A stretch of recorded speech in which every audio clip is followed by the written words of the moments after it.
Red light, green light, etc., etc. Coffee, yes. Drink, yes. Messy as fuck room, yes indeed it do. Alright. Hello Nook, how are you doing? What's up? Can you hear me? How we sound right now? Got some chill ass beats, goddammit. Let's see, how long can we be live for? Probably at least like, well, it's 9 o'clock over here. Could definitely be live till at least like midnight or something. That'd be pretty fancy. Hello Cyber, what's up? Hello Hoshi, hello Nooks. Indeed, once again. Oh yeah, I downloaded him. I did want to also just have him on the screen because it's funny. There you go. All right, there you go. Hey guys, what do you guys think of this, man? Something, my next cosplay? That'd be actually kind of funny. Cosplaying for Anime Next? Anime NYC? Maybe.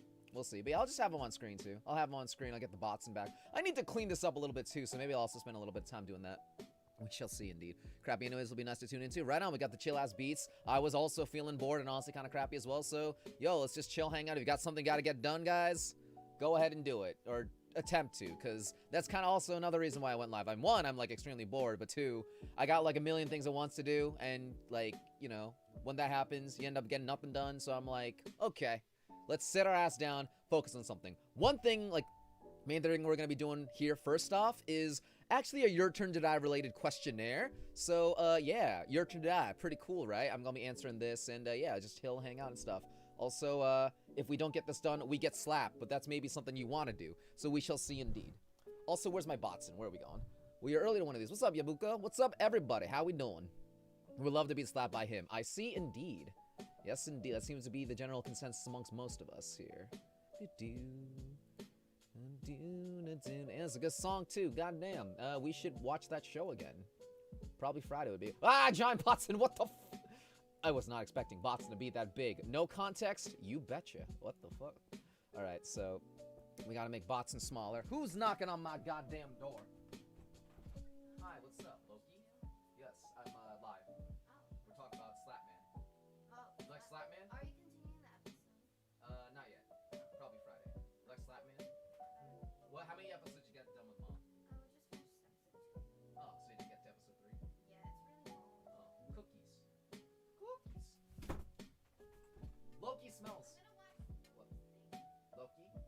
Loki. Cool. Fancy. Alright, that was Sabrina. She's showing my mom Squid Games, don't you know? Now probably my dad as well and all that good stuff. And, yeah. Everyone will be watching that thing. Ideally, I would actually like to do... Money. Oh, yeah, Mr. Krabs. Thank you, CL, for the donation. What the hell are we doing? I was just talking about Squid Game and everything like that. Let me double check my Streamlabs as well, just to see a little message as well. But thank you, Michael. Thank you, CL. All that. What's up? Can you with my YouTube? Yes, indeed. Glitter in your bed? Yo, Glitterator. I gotta see if I can find that old, whatchamacallit again. Hang on a second. Glitterate. Anyone know Glitterators? Does that sound familiar at all? Probably not, because you were all probably born after, like, the year 2000 or something. But anyway, let me see if I can find this old, stupid goddamn commercial. Let me see. If I can't, oh well. That's how it goes, though. Damn, I can't find it. I can find Mighty Morphing underwear. That's a thing. He has no Power Rangers? Yeah. Fucking underwear that probably costs like $200 now, because it's like an antique fucking item. Yo, Lewis, how you doing? What's up, yo? How is Story of Seasons? I assume it's like a Harvest Moon kind of game. You and Con have the same personality types. Fancy. I took one of those Your Turn to Die like character quizzes a long time ago. I got Reiko, so hey, I got no qualms with that whatsoever. Let's see. All right, yes, that is me on the YouTubes. Let me see. And yeah, after I go through blah blah blah, try to I don't know, get life together or something.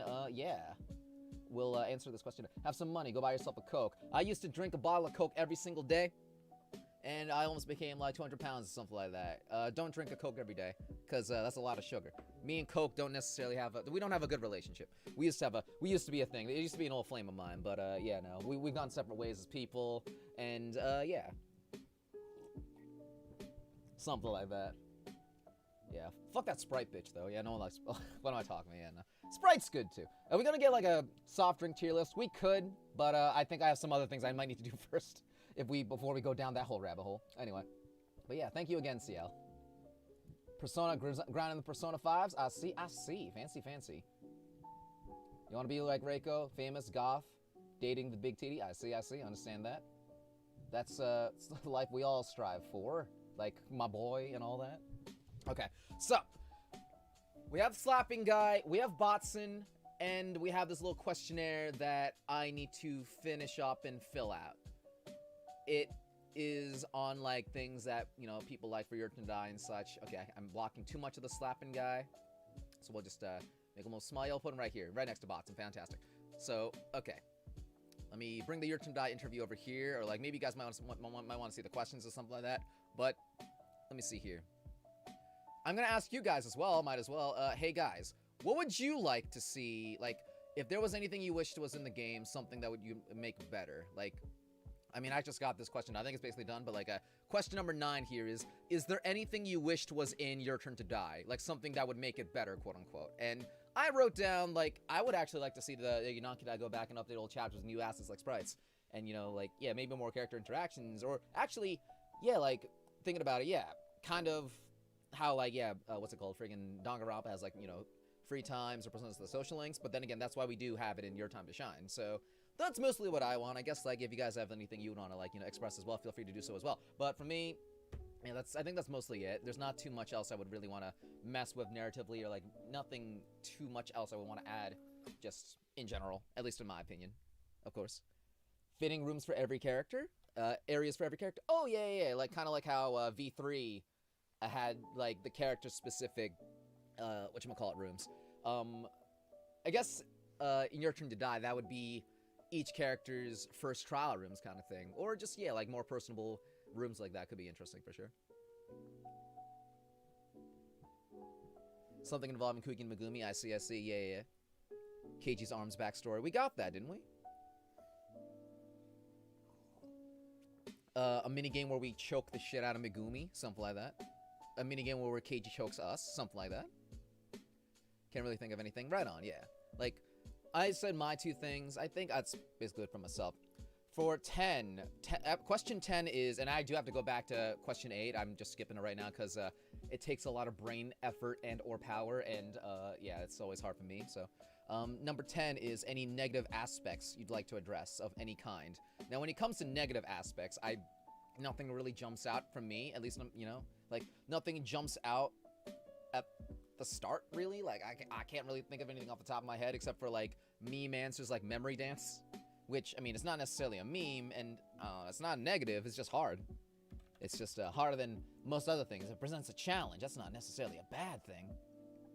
And also, I also wrote down something else as well before. Hang on a second. Like, I already, like, you know, answered. Whoa, what the heck? Come back. No, chat, come back. What the fuck? Okay, that's weird. I can no longer see the chat. That is not a good thing. Can I fix that? Uno momento. I cannot currently see you guys, so, yo, if you have anything you want to say, feel free to say it, because I apparently can't see it. No, okay, no, seriously, how the fuck do I bring it back? What did I do?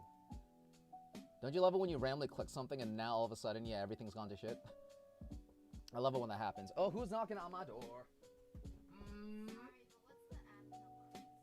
For what? You want to just wait? Hi, Luna. Hey, she got a haircut, fancy.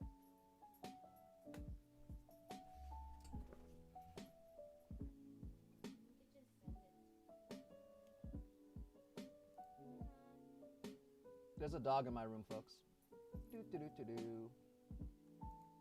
Let's see. Yeah, so we hanging out. We got the Fly Me to the Moon going. Committing arson, I see. Yeah, people are destroying the chat. Of course, that's how it goes. Yeah, that's gonna be all messed up. Well, let me see here.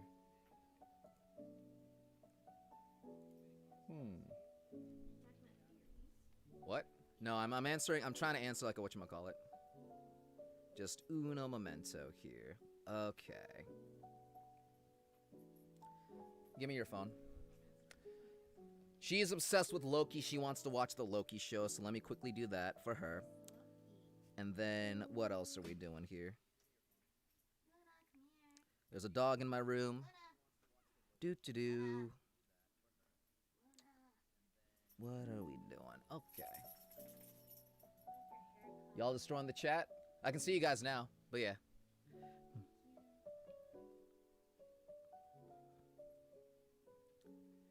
Yes, this will work with my with the Face ID, obviously. cool. All right. What the hell's going on? I gotta fix the chat now because, or I could just look it up. Okay. Live stream YouTube. How to see chat. Something like that. And now, like, there's so many things going on at once. My brain's going crazy. God damn it. Maybe just refresh. I just refresh this page. Okay, yeah, there we go. Oh, almost. What the hell? Yeah, this one. Okay, there you go. There's the chat. All right, so I don't know what I clicked, but yeah, now I can see everything's back to normal now. Fantastic. Okay, cool. Did you download it? Yep. Okay. Folks in the chat, how do you guys feel about the character Loki from the Marvel Cinematic Universe? I love him. How do you guys here feel? Feel free to say answers that might make Sabrina mad. What? There you go. Now you can watch your emo boy. Yay, thank you. Woo! Cool. All right, we're back. Fantastic. Awesome. All right. So what is the first thing? Okay, we got to get back on the goddamn, okay, yeah. Your turn to interview thingamabob. Okay. I had already, like, you know, answered some of it, some, like, previous questions, so I've just got to get some of that going again. What did I say? Negatives, yeah. Nothing really jumps out for me when it comes to, like, negatives for your channel. So as you can see, yeah, any negative aspects you'd like to address of any kind. And for that, like, nothing that, like, I can really think of off the top of my head. Nothing, like, extreme jumps out. Anything that I would, like, really think of is, like, a nitpick. If you guys have any, like, negatives you want to address for your channel, feel free to express them, though. Because, like, things like, I don't know, gore, that's, like, I guess, like, a subjective thing to me. Like, you know, it's like some people just, you know, don't like gore, but, like, you know, that's not, like, necessarily, like, a negative overall kind of thing. Loki is awesome. Loki being bi makes you like Marvel more. I can understand that. Yep. Shouts to Alligator Loki, by the way. You like his funky headpiece? Yeah, everyone's horny for Loki because he is. Yeah, Loki's so good. He should be in some movies. Not enough Kitaro fan service. Understand? Yeah, exactly. And I would say something stupid like that, but we gotta, or at least, like, for me, the question's gotta, like, I gotta answer the question all serious and, like, Flaming to the Moon is good. Let's get, like, a more bumping song in here, though. Rocket League. Where is it? Or, no. Okay, editing music, of course. Editing music, playlist. That's the one we gotta get in here. You have a trigger for gore when you watch Squid Game. You have to switch tabs sometimes. Right on. Like, I know that, of course, like, probably in the later episodes, like, the gore gets, like, really crazy. I mean, even some, like, that one thing that happened to that one hand in episode 2 of was, like, it was definitely kind of nasty. And in general, yeah, like, there's, you know, anime gore versus real life gore. Like, there's definitely a distinction. It's like, that's, like, a whole thing that's, like, yeah, like, it's a per person thing for sure. Yeah, it's like, there's nothing that explicitly jumps out again for me, like, overall when it comes to, like, you know, negatives or can die, but, like, it's like, what am I saying? I don't know. Something, I don't want to sound like a fanboy, just say, like, oh, there's nothing wrong whatsoever, but, I mean, yeah, I mean, really, nothing really jumps out to me overall when it comes to just, yeah, like, negatives. Maybe I can just say that, honestly. I might just say that, just nothing explicitly jumps out with me, like, I'd have to really think about it more so. Fancy. You had to literally look away from the hand scene. Yes, indeed. I definitely recoil a little bit myself. Also, once again, no spoilers for anything past episode 3, guys, on Squid Game, if you guys didn't already know. We'll probably be continuing on Friday. And then maybe we can finish off the series on Saturday. That'd be cool. Watch what for a while? Squid Game? Yeah, it's pretty good so far. Oh, and there's also Corpse Party anime. Oh, I see. Oh, yeah, anime Corpse Party. I have a couple of the games. Main thing that stands out for me for Corpse Party that I know of are 2 things. One involves buttering poopers, and something involving an eye. But regardless, yeah, it's interesting. It's like, I mean, it's like, yo, have you heard of this little niche Korean drama series called Squid Game? Nobody's heard of that. It's just like Anyway, what am I talking about? If you want to talk about anime's adaptations that are not too good or could have been much better, Yumineko When They Cry is definitely one that comes to mind, at least for myself. and in a lot of respects as well, Danganronpa, Persona 5s, and Ace Attorney's animes, but that's all another thing, blah, blah, blah. Anyway. So, yeah, negatives.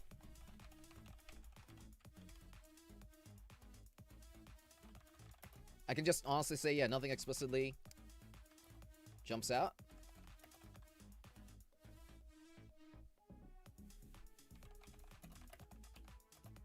Immediately. Like, a lot of, like, maybe some, like, general flaws of, like, I don't know, like any flaws that I can think of, for example, are, like, not, like, would be kind of like ones that are just present in visual novels in general. You guys know what I mean? Like, let's say, like, you accidentally double-click, but then, like, you know, oh, it forces you to have to go back through the oh, what's it called? I can't think of words right now. You know, you just have to go back through the history and just, you know, actually, you know, and, you know, just to see the line again, but that's not a fault of, you know, the game, and also not something that's only, you know, specifically present in Your Turn to Die. That's just everything in general. And, yeah, like, I really have to reach to think of something. You got one? Oh, what's up? Your Turn to Die. It's just a ripoff of Among... 067 is hot as fuck. That is definitely... I could definitely see that. Something like that. That's a sentiment that I've seen shared amongst a lot of folks. You might even say among. Gotta catch the Squid Game stream right on. Yeah, well, probably on Fridays. Squidward Tortellini game. Yes, indeed. Okay. So what the fuck am I doing? Comes to mind immediately.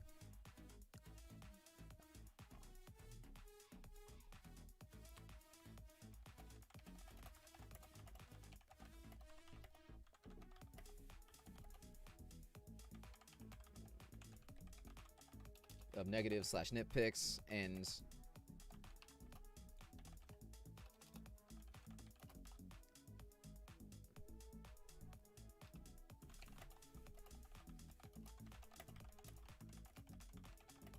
present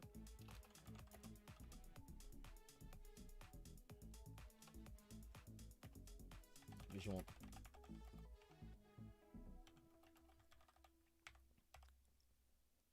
So yeah, honestly, I don't really have anything to, like, you know, answer this question with. That's like, I'm just gonna more or less skip it, or just like, yeah, just say that, and I think that's fine, honestly.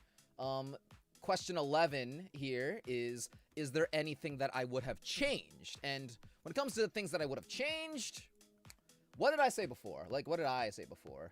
Oh, I didn't even answer the question. Well, fuck you, past Kevin, not helping out me.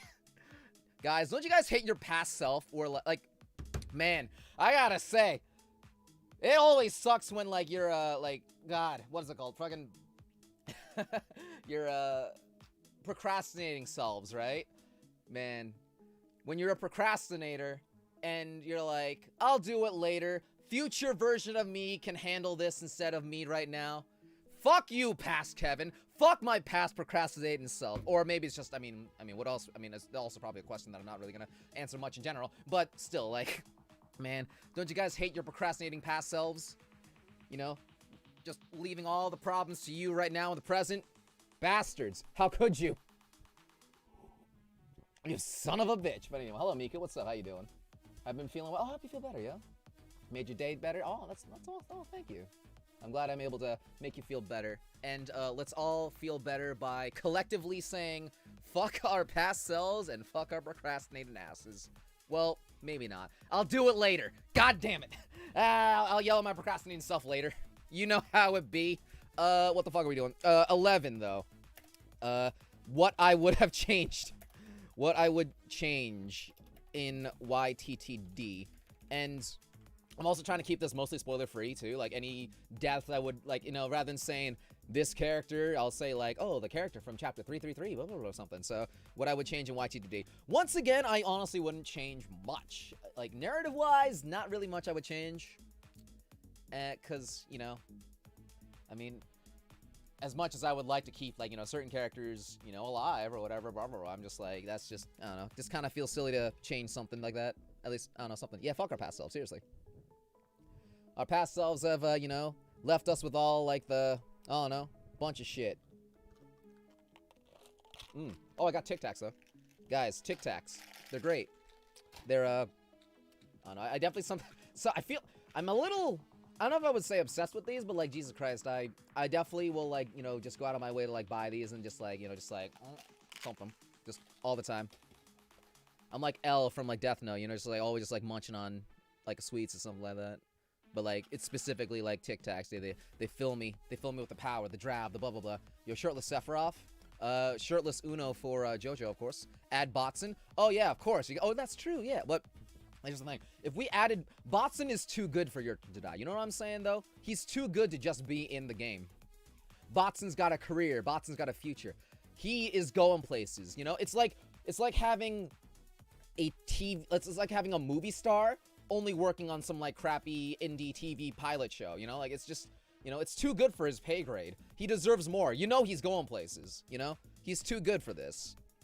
He's gonna be in big budget things, like like the next Mass Effect game, like that game that has like sex scenes. Watson's gonna be in the sex scene in the next Mass Effect game. He's gonna be in the next he's gonna be the protagonist of the next Grand Theft Auto probably.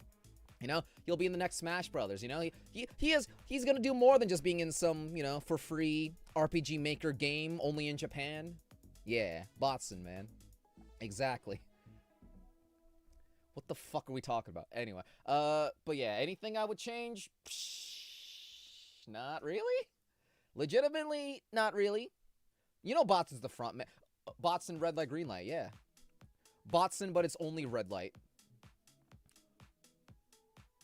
Adding more protagonists to your time to shine is a good one, but like that's that's the thing that's kind of like an inevitability, Like, I think I'm viewing this question as like stuff that normally cannot be changed, but if you had the ability, if you could like call upon the Will Smith genie to bend space and time to fix, quote unquote, what would you do?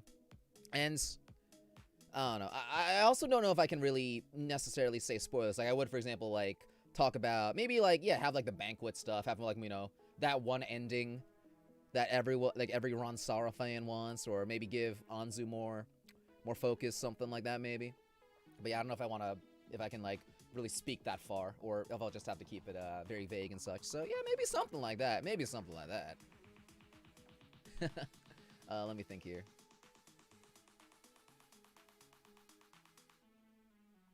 Okay, so main ideas would be Anzu, more endings, I guess, and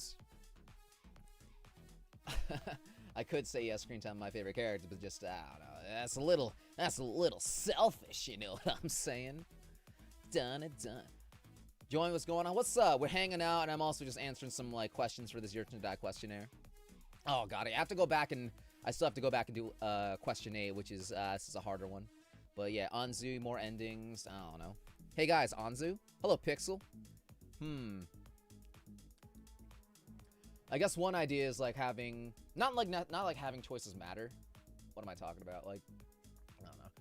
I guess the idea is like having more branching paths in the game, but like it's already like a coding nightmare and like really hard to do. Like even as already done. So yes, it's not like even really necessary. Like it's not really something I honestly believe in. I don't know. Reiko X Now ending. You see, if they had a canon version, then that would mean that that fanfiction creators don't have to do that. Something. You have to be more creative. You can add in stuff that you wouldn't normally see in canon. I don't know, something.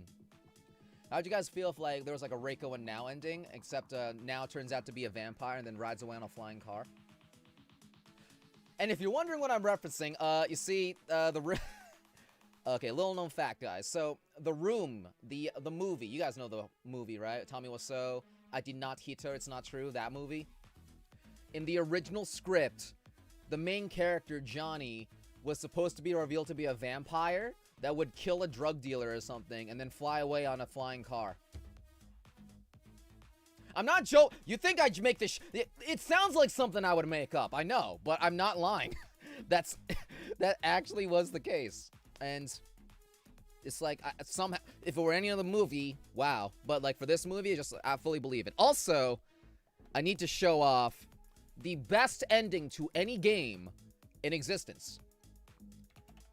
If you guys don't know this game and this ending, you're in for a treat. But yeah, this is indeed the best video game ending of all time. This is how YttD Die should end as well. For those who don't know, prepare to be cultured as well for, yeah, the best video game of all time. It's called The Town with No Name. And, yeah, let's just check this out. You will be, get ready to be blessed. Let me just bump this up. Check this out.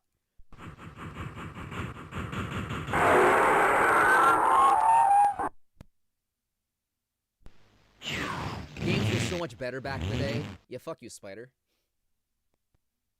Come back, Shane! My name's not Shane, kid.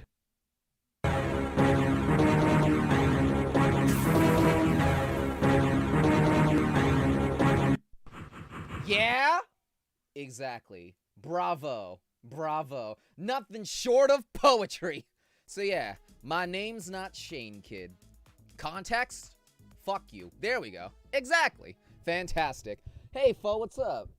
Yeah, it has been a little bit. How you doing? My name is not Shane, though, so I don't know what we're talking about. Exactly. It is beautiful. Yes, that is also where, give me a drink, bartender, comes from. This game is fucking, it's a treat. It is a masterclass of video games. Y'all should if you guys, yeah, it's, I've known about that fucking game for a long time, and, yeah, now a lot of people do, and it's like, man, the things that are created, and then, like, 20 years later get redug up, and then, like, just, man, you gotta think what they were, like, they created at the time, they had no, like, probably didn't know they were making something legendary, but yeah, that game is a treat. That game is a trip. Yes, indeed you do. How does Desert Bus end? Does Desert Bus end? That is another question. Oh, how about Crazy Bus? That one with the best music of all time. Yeah, The Town with No Name. That's the one. The Town with No Name. Peace, lovely avocado. You're confused what the game even was? Basically, it's Red Dead Redemption 1. You know, you guys know Red Dead Redemption 2? That's Red Dead Redemption 1. That's what it was like. And clearly, the Red Dead Redemption 2 was a downgrade in a lot of respects. Yeah, exactly. You know, Dutch, you know, plan, blah, blah, blah. Yeah, no, that was the same game. Same series. Same series. So, yeah, what I would change in YttD Die. Nothing major.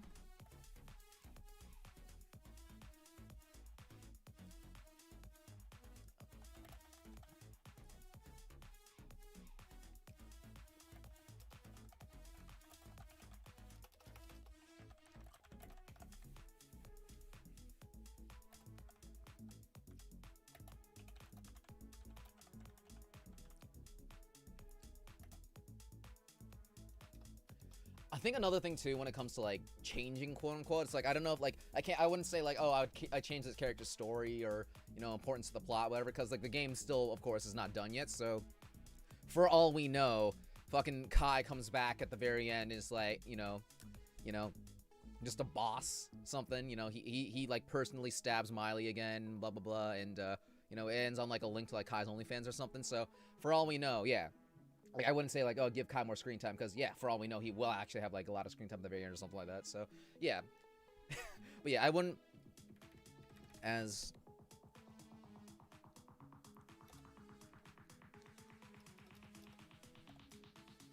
I wouldn't alter the game much. I would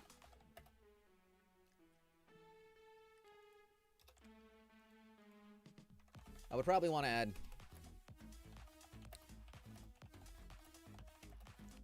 more endings.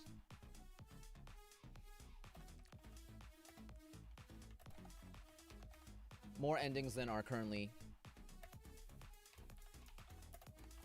in giving some minor characters more screen time. So yeah, probably something like that. I think that's pretty okay to do. I go into every single question expecting like have to write like a 5-page paragraph or something, and it's just like, I think it's fine to just, you know, leave your thing short and sweet. But I don't know. I often run off of this mentality, just that like, you know, the more you say, the better it is, but oftentimes no, like, you know, gotta keep it short and sweet. But then again, most colleges or whatchamacallit will think otherwise, right? You know, gotta give it the old, what's it called? You know, gotta give the old line spacing. How much line spacing do you guys want? Double line spacing? How about, how much line space can we get? How about, yeah, you guys like 2 for line spacing? 20 line spacing! How much, wait, yeah, there you go, yeah, that's, there you go, that's how you space your fucking lines. There you go. Fuck you, English teacher. Non-specific English teacher. You know the rules, and so do I. Someone now magically comes back to life, and now's a vampire, and yeah, rides around a flying car. Exactly, that's how you do it. Peace, Abigail. Hey, GT, what's up? Yo, how you going, Balake? Oh, by the way, guys, this is another thing, too. Yo, might as well, not shameless plug, really, but like, hey, anyone here that, like, is interested in voice acting or might want to do, like, a voice acting thing? Bloop. Here we go. Yo, guys, Voicing Harmony, a dubbing group that I'm in and stuff like that, blah, blah, blah. We're doing this Danganronpa project. Deadline October 31st. We have some openings for some characters. Like, if any of you guys want to audition for Ibuki Miyota, Peko Pekoyama, or Byakuya Togami, and or the Imposter, yo, feel free. You got, like, we got a Google document for that. Voicing Harmony is, like, you know, posted to places. It's in my Discord, blah, blah, to link for everything. So, yeah, if anyone's interested, feel free to go ahead and do that.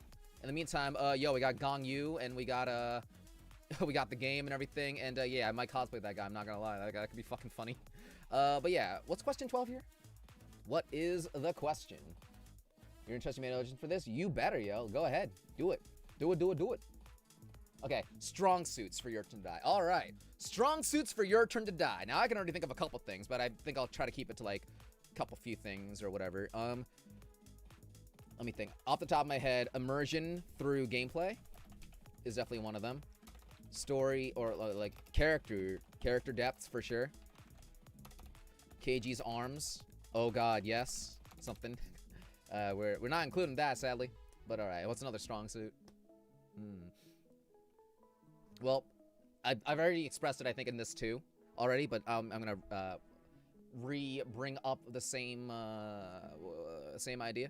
Re-express the same idea where it's like, yo, ability to convey / do so much with minimal available. So, yeah. No KG's arms. Someone else can have KG's arms. Coffee, coffee, coffee. What stands out the most? What makes it unique? Okay. Alright. Well, first off, strong suits. Strong suits. Okay, I'm gonna try. Okay. I'll try to. Oh, God. Okay. I keep wanting to say more, but I should keep it concise or just keep it small. Blah, blah, blah, blah, blah. What else did I also say before? Because, again, I know me. Motherfucker! Kevin! Fuck it! Ah! Okay. You guys see this? Like, come here. Yeah, look at this. So, I fucking mention. I skipped from question 10 to 14. That doesn't help me out. Fuck you, Pascal. Jesus Christ, I gotta actually... Ah! Alright. So, yeah, strong suits. How it emerged... Okay.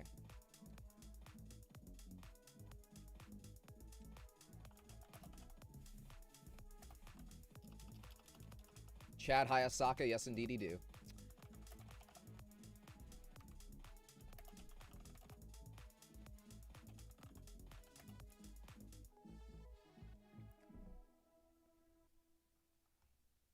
I will highlights.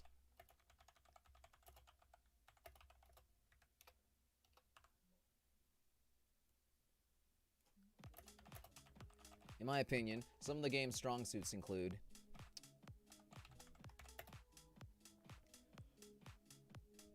okay, as I'm writing this too, and I've probably expressed this before too, one of my most hated things, like, when it comes to writing, is that I know I'm better at writing than, like, what usually comes out, you know? Like, you'll have all the ideas in your head, but when it comes out, it's like jello. It's like, you know, it's just mush. Or your brain turns to mush as you're doing it. And it takes less, like, you know, 2 or 3 go-arounds to make it as good as you personally want it to be. So, it's like, I don't know if I am overestimating my ability to write, or I am that good. It's just that, you know, it's like a slow start, you know, progressive thing to get to that point. Or, I mean, or just, you know, but that's also the case for, like, most people, I guess, you know, no, I don't know. Did Shakespeare write his stuff, you know, first draft? Something like that. Blah, blah, blah, blah, blah. Didn't save? No, I saved. or like it's just that the email that I sent myself before, because like, you know, I've written half of it already, kind of thing. So I just like, you know, I've already written like a good amount of it, so I could like, you know, just like kind of take what I wrote before and then like refine it and then like, you know, make it sound legible and good. But what I'm writing now is something that I actually skipped over before. So rather than being able to like, you know, do it, like make the process easier on myself, it's now just like, oh, now I gotta try. Now I actually gotta work my brain. It's like, damn, what a shame. What a shame, what a shame. Or no, okay, Mirage. Strong suits. Making you cry. Oh, you lost 5 hours of progress because Kutaro took your tokens? That sucks. That sucks, doesn't it? Oh, this video is sponsored by Grammarly now too, by the way. There we go. This video is sponsored by Khan Academy. It's sponsored by Grammarly. For some reasons, it's also sponsored by Manscaped. I'm not sure about that part. I don't know why, but yeah, sure. All right, there you go. And also something else that's educational. Raid Shadow Legends. There you go. How many of you guys have played Raid Shadow Legends, by the way? How is it? I assume it is the best game ever. How it immerses.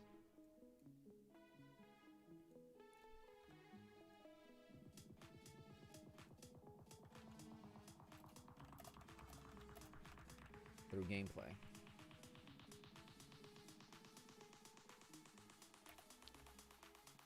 Let's see. Actions like clicking a button.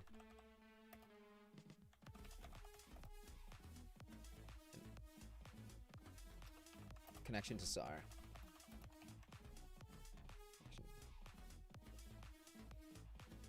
Clicking a button over and over.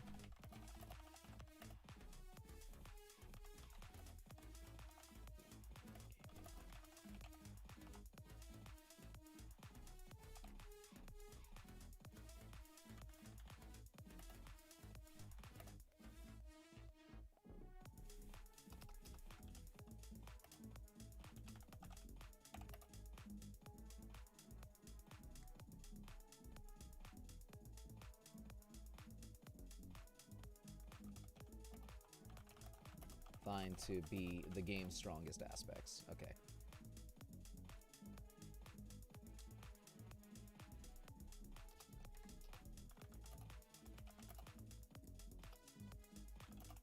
To immerse you into the story through gameplay. Clicking, huh? Yeah, something like that. Here's a funny question, actually. Okay, it's actually gonna be two things here, because, yeah, it was one thing, and now suddenly my brain's branching out to everything. So, okay. First question is, let's say your guys' favorite show, or take a, like, think of a TV show, right?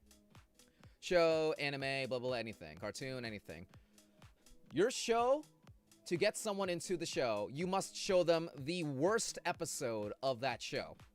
Or remove every other episode of the show except for the worst episode for it. Like, you know, that's like generally considered to be the worst. How does that show, like, you know, stack up? How's that show still? Like, if you only saw the worst episode, do you think you'd be a fan of the show? How is it overall? Like, blah, blah, blah. How is that? So, like, for example, Avatar: The Last Airbender, the worst episode most people consider is The Great Divide. And if it was just The Great Divide, yeah, no, I probably wouldn't like that show.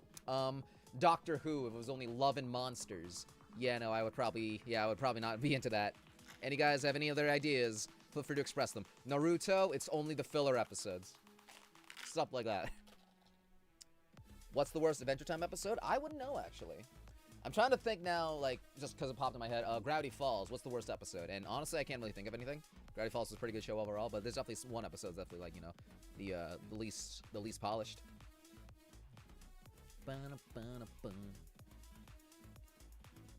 Basically is that Saifu. Basically that. And obviously, people with that mentality are a lot of fun. Definitely swipe right for those people. Okay, and then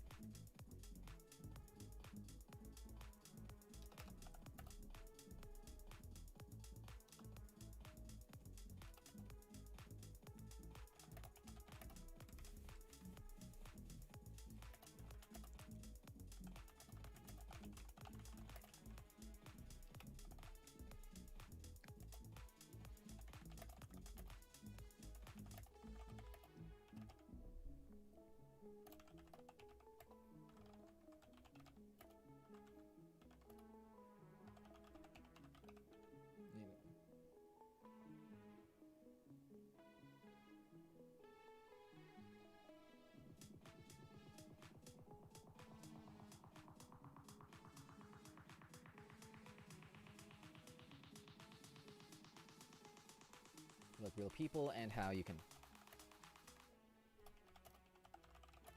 throughout the game.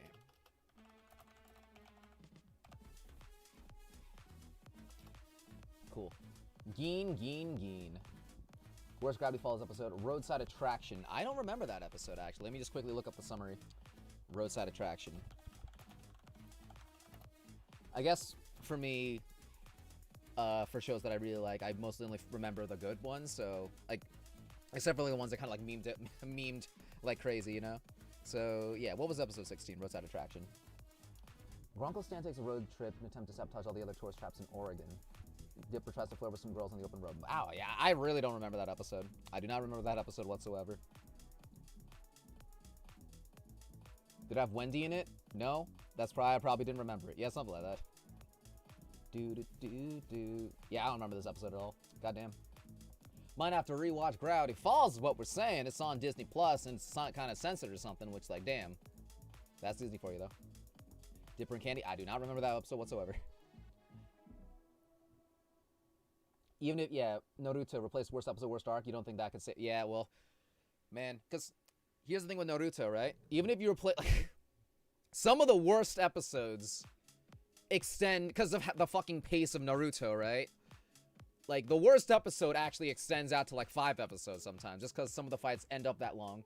I would say probably some of the worst ones are, like, I distinctly remember one of the arcs of Shippuden, or, like, one of the worst things of Shippuden, like, there was a moment where it was literally like 4 whole episodes of Naruto like just grrr, bring Sasuke back, brrr, and he's just like, you know, just like grunting, probably constipated, like just like blah blah blah, just like it was like Dragon Ball Z pace, you know, like yeah, even if you extend like for anime because of like the slower pacing for a lot of shows, especially the long runners, maybe you can even just extend it out to worst arc rather than just worst episode, just because yeah, they generally tend to move at a slower pace compared to cartoons and such. It's a real shame for SpongeBob that we can't just judge it from the first 3 seasons in the movie. You know, if you're looking at SpongeBob as a whole, there's a whole lot of episodes I could choose as worst episodes, sadly. But yeah, and then, okay, last thing for 12. Understand the motivations and actions throughout the game.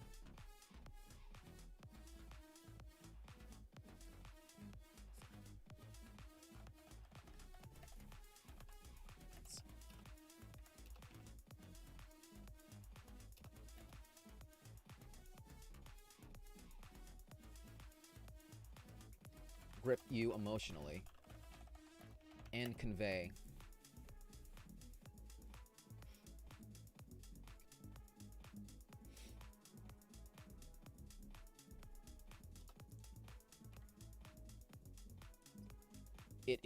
that's not the, yeah, it's the wrong, its ability to do so much.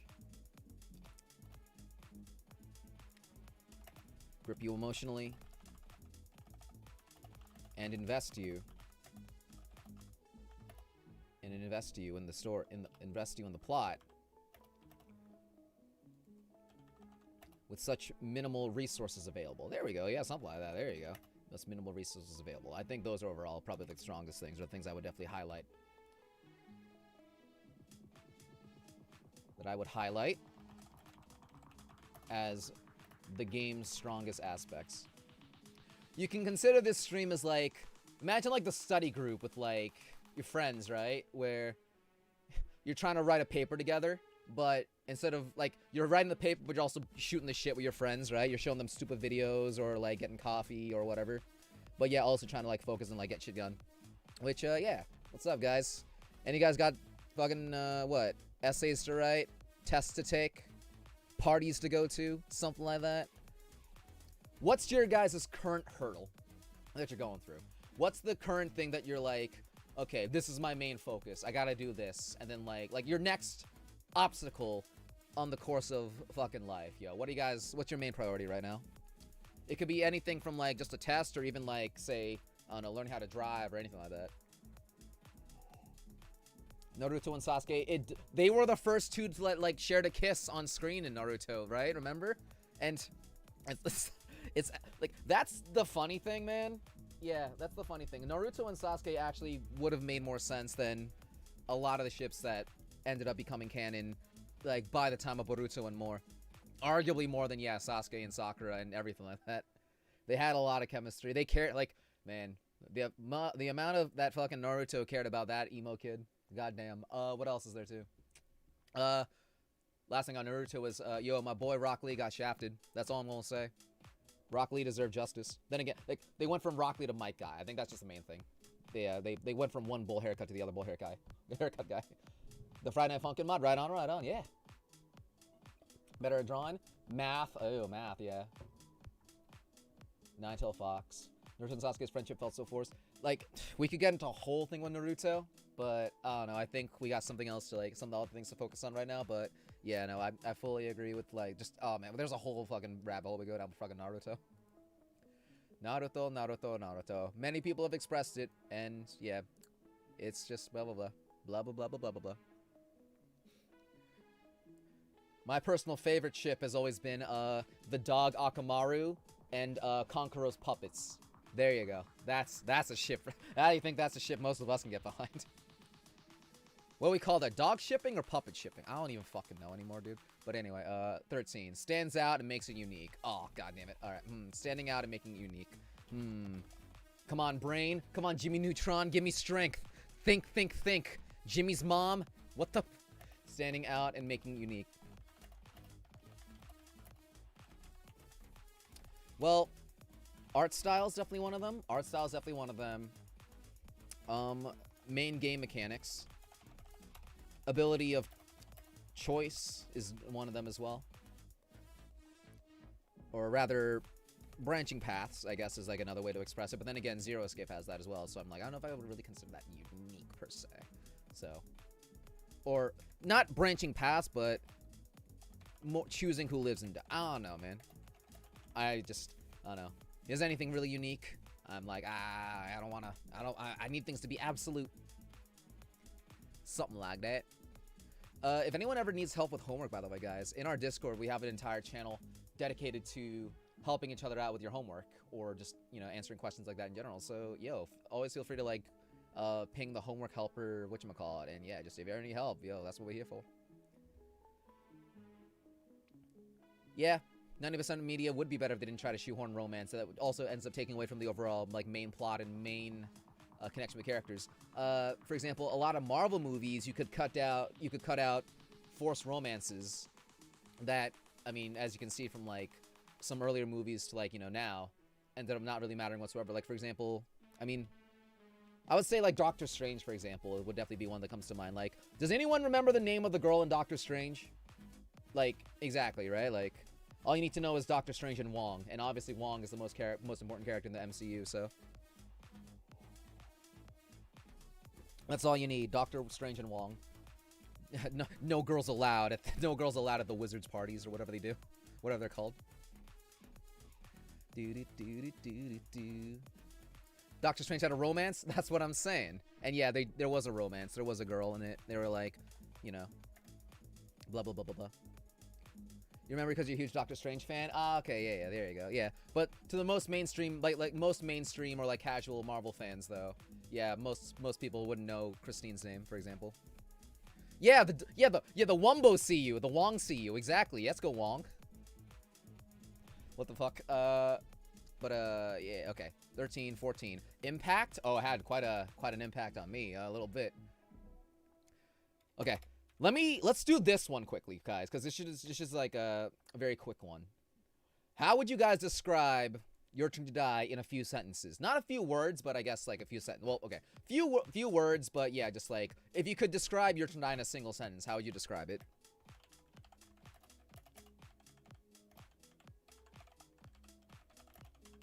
Now, my immediate thought is death game by majority, and like, well, yeah, of course you would describe it as that. But like, otherwise, how would you describe it? And I know there's, okay, in before Cage's arms and in before click, click, click. Yeah, something like that. So let me just first put down, and I already put that down before in my previous thing. Yeah, death game by majority. I could say Danganronpa, but good, but like, that's kind of, that's a little saucy right there. That's a kind of a saucy statement.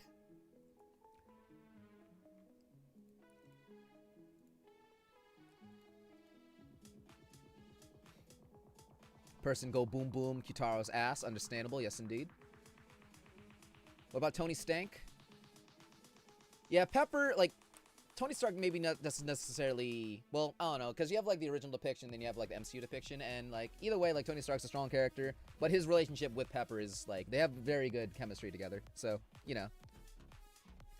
Emotional trauma and character growth, that's true. Pain, agony, suffering, exactly, yep.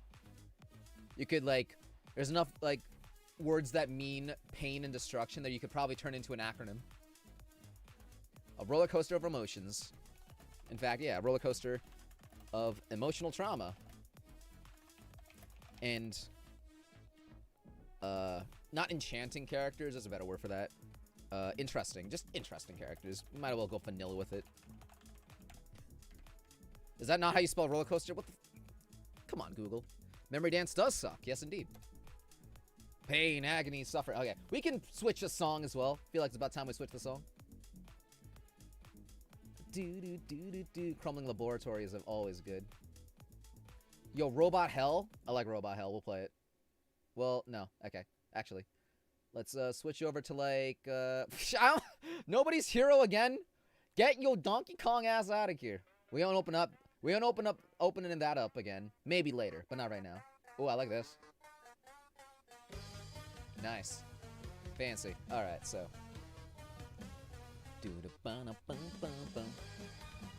Cool. Alright, so we got that one. What's 14? Maybe.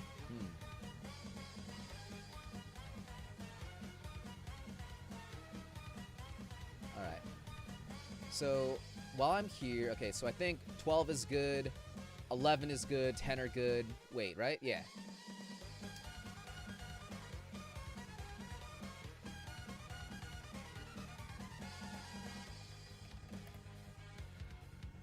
So yeah, 13, 14, 15. What's 14?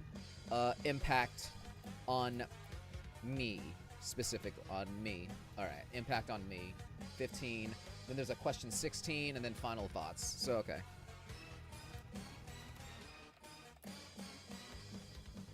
Will I be streaming the Animal Crossing New Horizons Direct? Yes, I saw that it was going to be Direct, and yeah, I would like to, actually. That'd be cool. When is the Direct again? Let me double check. October 2021. Let's see here. Yeah, because like Brewster and everyone is coming and everything. Maybe some other updates as well. Yeah, let me see. I'm also waiting for November because that's when they should be restocking the Animal Crossing cards and everything. When is the Direct? October 15th. Good to know. All right. Let me go ahead and mark my fucking calendar. While I have my calendar here, actually. Oh, shit. So, okay, two things, actually. Okay. One, the Animal Crossing New Horizons Direct is 15th, Friday, same day as we're probably going to be watching Squid Game, so depending on when it happens, we might have 2 streams that day. 2, Sonia Nevermind's birthday's tomorrow. Might already be Sonia Nevermind's birthday for some people, so okay, good to know. But yeah, let me just write down 2 things. SG, ACNH Direct. Okay. Does anyone know anything else going on in October that is worth writing down on the calendar? Because if, like, whether it's, like, releases of games or anything of the like, anything of the sort, let me know. Because then I'll mark it down. And, like, if it's anything that's, like, you know, relevant / like, important, blah, blah, blah, you know, to me and everything like that, blah, blah, blah, yeah. We'll try and do stuff with that. Because I'm terrible at dates. I'm terrible at dates and scheduling, so it'll be nice to try and figure stuff out like that. Spooky Day, of course, is obviously already on the calendar. Bum, bum, bum, bum. Sora? Oh yeah, Sora is coming out on the 18th. That's right, that's another thing. And yeah, Sora's good. Very good character. Very, just fantastic. Honestly, can't think of a better final choice. Like, I can think of some stupid ones, but you know what I'm saying. Like, you know, legitimately, amazing choice. Yeah, Sora releases on the 18th, that's right. Yeah, Sora's fantastic. You know, one that's, like, you know, been, like, long in the making. It would have been nice to, like, and it's also one of those decisions for characters where, because it's Square Enix and also who the character is, just the fact that we even got, like, more than 2 songs, you know, it's like, because you know how long it took for us to get more Final Fantasy songs with freaking Cloud. Like, we barely got anything with Cloud. Like, the fact that we actually have Sora's English VA, a bunch of songs, Hollow Bastion, and like a bunch of, like, really good, like, you know, like, all of his alternate costumes, everything. It's good. Like, it's really, really, really good. Like, it's hard to complain because I know how difficult it is, and just the fact that we got anything for a character that, like, just most likely you probably wouldn't even get much for, is pretty good. It's very good. And also another funny thing is like the way it works, I think, for Sora, think of it like this, right? It's like Square Enix themselves own, like, let's say like Sora's body, but then Disney owns like Sora's hair or like Sora's shoes and like the Keyblade or different things. Like it's split up amongst like different things, right? So you have to, that you have to involve multiple companies. So like you can't just go to Square and be like, I want to have Sora in the game. No, you have to literally like license every like individual like piece of Sora, like it's a fucking like, it's like a Lego guy or like a Bionicles thing, just like with like different pieces, which is that's funny. But yeah, like, hey, dreams do come true. What's up with that? Yeah, that's the thing, Pixel. The Mickey Mouse emblem itself is probably like 80% of what like the budget right there. 80% of the deal right there. And hell, like maybe if they have the ability, they might have been able to cut it, but like I assume probably they couldn't even cut that. Like just got rid of the keychain. Shoutouts to Donald and Goofy who are, completely man not present in this story, or however the Monty Python thing goes, But yeah. Also, yo, what are you guys all gonna be dressing up as Halloween? Like, what are you guys gonna be dressing up for, during Halloween? Cause yeah, I might cosplay as Gong Yu from Squid Game because it's funny. Pretty simple to do, all things considered. And yeah, I might just also want to go around slapping people. Man of simple pleasures, you know what I'm saying? That's the kind of thing that prevents Jump Ultimate Stars from being translated. Yeah, like you can't get, that's why it's like always like, Japanese only, especially like, dubbing and stuff like that for sure. Oh my god, like I remember actually with the one game I actually always wanted to play, but I never got the chance to, was the Jump Stars game, right? That was on DS. Cause yeah, like especially with like Nickelodeon All Stars, like recently having come out, just yeah, it would have been nice to play, for example, like yeah, like a jump, like a Shonen Jump, like Smash Bros type game, which you of course have, the 3D one, and also like the kind of like the Smash Bros one from like way back in the day on like the DS. And I'd like to see Cartoon Network throw their hand in the ring again. I'd like to see another Marvel vs. Capcom that's better than Infinite and all that stuff.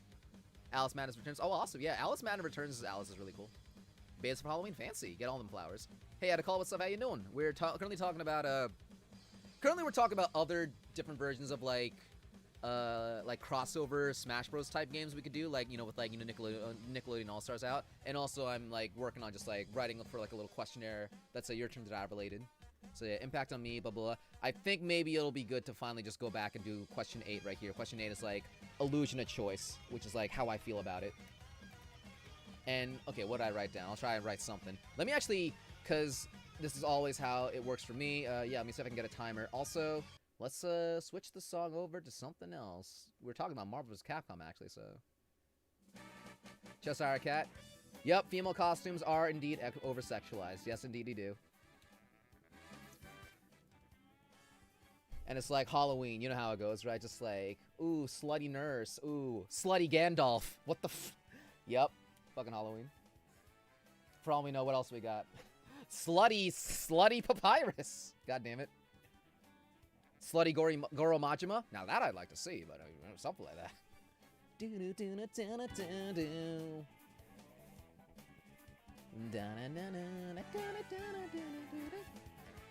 I cosplayed as a Chiaki Nanami for, in fact, I think, like, yeah, last times for most Halloweens, yeah, like, I've basically cosplayed Chiaki Nanami for 2014 and 2018. Then I don't think I dressed up for any of the other Halloweens, but yeah, I like to cosplay, like, just dress up in general for, this year, just cause, yeah, I can, and shit. Mimikyu? Oh, fancy Mimikyu. Sexy Mimikyu, oh, well there. Whoa there. FF15 cosplay? Oh, fancy. Yo, Miku, if you can get, like, an FF15 cosplay and, yeah, get a bunch of, yeah, just do, like, get, like, the boy band pictures together. Just, like, because they basically are a boy band, right? Yo, I mean, like, if you're cosplaying the FF15, you got it. Unless you're cosplaying one of the other characters, then, yeah, Now, y'all know sexy Mr. Mime is the way to go. Or sexy Jinx, but come on. What the fuck? Less series represented in Jump games. Yes, one's had a lot of series. Right on. Jump Force is about the same amount of characters, but less series. I think the one thing that definitely sucks, too, is, like, a lot of, like, really good characters also, of course, relegated to DLC, like Seto Kaiba, for example. Like, it's cool you get to play as Yugi and Kaiba, but Kaiba's unfortunately DLC. And I think, yeah, like, when it comes to Jump Force, like, I mean, they got the main guys in there, of course. They have Boruto for some reason. Well, I mean, not for some reason. Like, I'm just being all derisive just because, you know, Boruto. But, like, hey, it's like, you got Dio in there. Hey. I don't know. You got Dio and Jump Force. Not in my opinion, but just like, you know, that's all you need, you know?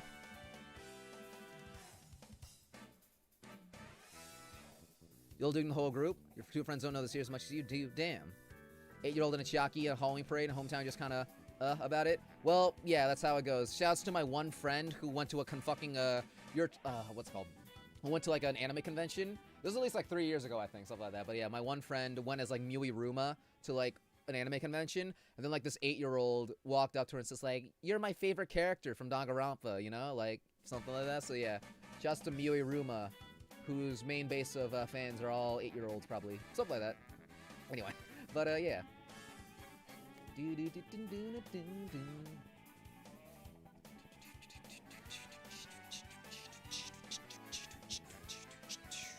Mob vs. Capcom, let's go. Okay, illusion of choice. What are we doing here? Illusion of choice is a term that comes with negative connotations. Okay, that's a decent start. Negative connotations. Telltale games, for example. In fact, okay, this is one I can use in like...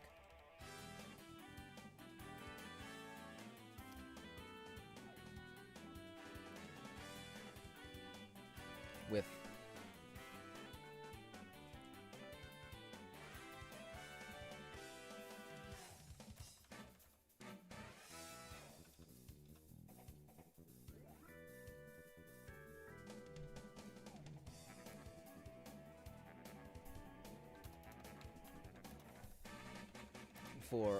for like relying on it, I think is a good way to say it. Cool.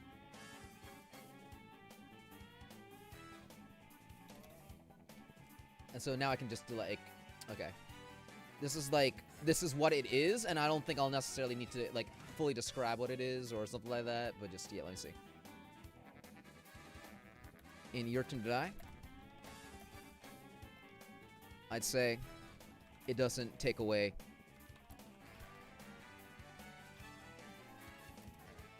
overall narrative.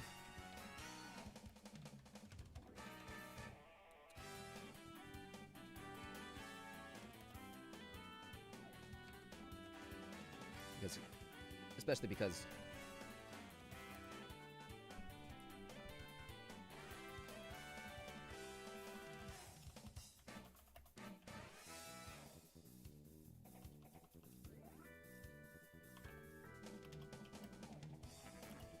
you can alter the narrative a good amount.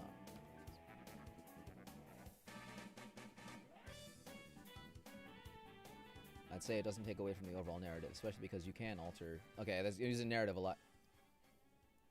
Your choices alter the story.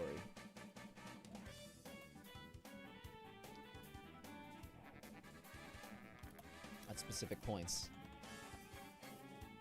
So, alright, I don't know. I always just hate my writing, man. I always hate my writing. Anyway, but yeah, I just gotta accept it sometimes. Anyway. Hello, KZ, what's up? Let me see here. What's chat saying? Madara would have been good on the base roster. Yeah, like... Here's the thing a lot of times, right? When it comes to, especially like crossover type games or whatever. It's like, you gotta have, obviously, like a lot of times you have to have the main character in there and like the main villain or whatever, but... It's like, sometimes you do have to choose between, like, the rules aren't always set in stone, but just like a lot of times it's like, you have to choose between the main character or characters that would sell / like be most popular, right? Like, no one bought Jump Force just for Kaguya, but I know a lot of people would buy Jump Force just if they had like, say like Rock Lee playable, or Kakashi, or Gaara, like just using like Naruto for example. Yeah, stuff like that for example. Like, I know a lot of Madara fans, but how many fans does Kaguya have, right, for example? For sure. Hancock's out of place. She's popular though. Yeah, like it's all a popularity contest to spell, like for sure for a lot of these like crossover games. There's a character in Game Evolution of choice as well. Given responsibility of only who dies, no way out of it. Characters in Game Evolution of choice as well. Given responsibility of who dies, but only who dies, no way out of it. Definitely one thing as well when it comes to illusion of choice too is like, well, I mean, I guess there's like, especially whenever they tease or like, you know, go about like, for example, the potential deaths of certain characters like KG or Geen, right? So it's like, well, that's what like one of the things I'm trying to express here actually, I think, where it's like, you know, the potential deaths of characters like KG and Geen are, you know, main driving forces in the narrative, and especially with, for example, like moments of the what's it called, the consent form, or during the banquet with Geen. It's like, you know, you have the choice, like for example, yeah, like, you know, you think you have the choice, but like it is on like a set path. But despite that, you still feel the tension. You're still like emotionally invested, and you know, you don't want, you know, the potential outcome to occur, even though most likely it won't. But like, even though, you know, even though they're not necessarily in like any danger, you're still under the impression, and like, you know, still feel like, you know, you still feel the effects of like, you know, like with that, you know, being on the table. So it's like, yeah,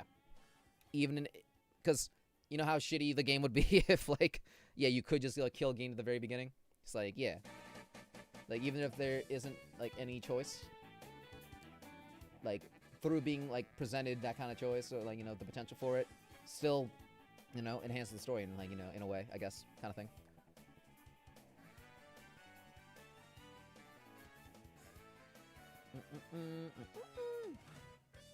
What's new, Scooby-Doo? We're coming after you. Let's play Aquaman. Here we go. Let's play Mega Man music.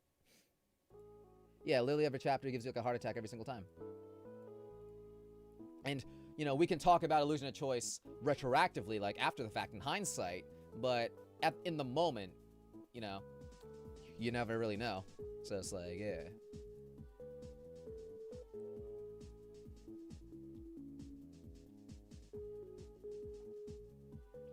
Yeah, I wrote some of that shit like already here too, you know? Like, in fact, now I just gotta refine it.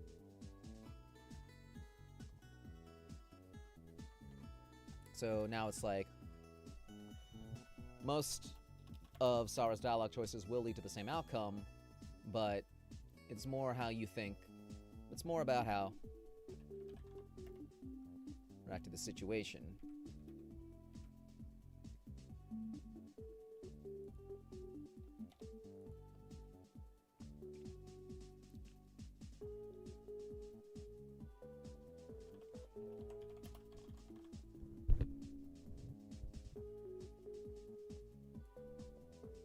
You can choose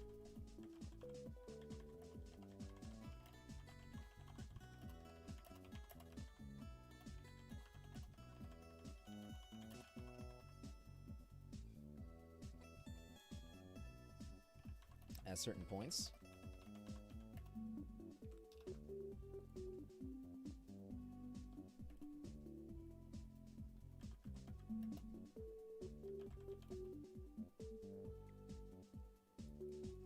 Okay. While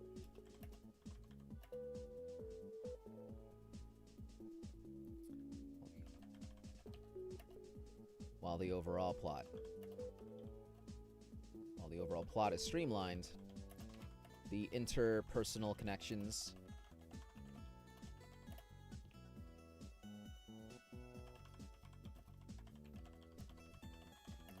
through the surviving, through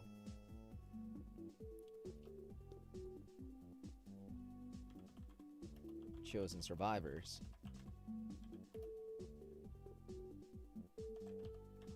make the experience like different, or like, you know, personal, just like, you know, kind of tailored to kind of tailored more, makes things more tailored to the individual,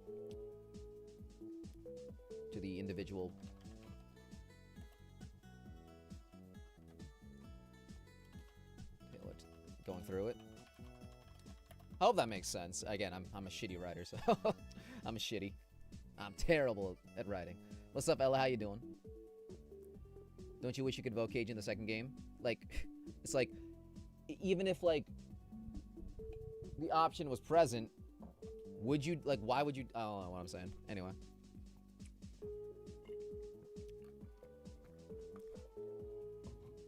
I guess one thing is, like, a lot of times people will be like, I want the ability to, you know, vote for KG in Chapter 2, even though it would basically, like, thinking about it, it just leads to the same the same outcome as like the now route, as like the now ending, right? Something like that. If even, blah blah blah. It's like, just like, I don't know, like, or you know, people who like express like, oh, I want to be able to kill Geen at, like in like the beginning, like, you know, just like, yeah, take out a gun and shoot Geen or some stupid shit like that. Just like, no, you don't really want that. Like, I don't know, you say you want that, like more choice, I guess, is like what I'm trying to express is that like oftentimes having more choice or something like that, or like, you know, the potential for choices or whatever, isn't always like a good thing. It's just like, just because you can it can happen, or just like you could, you know, you want to be able to do this, doesn't mean that like what you can do is gonna be something that's like narratively satisfying, or just like, you know, gonna be just like a good thing. Something like that. Something like that. Why would you kill Geen? You probably wouldn't, but there are people who would like, you know, want that ability just cause. Something like that. I think we call those people control freaks. Yeah, something like that. Again, it's just, I don't know, I think it's just like, and not like most games also don't usually like, you know, give you choices in this like kind of like degree. So it's just like, I don't know, when it's just like when they're given those like options, like those options, like, you know, like potential for those options is present, just like, oh, I want this and this and this, I want to be able to do everything. It's just like, no, that's not how it works.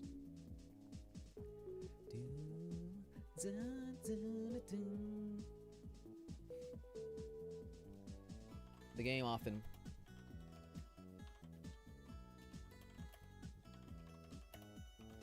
certain characters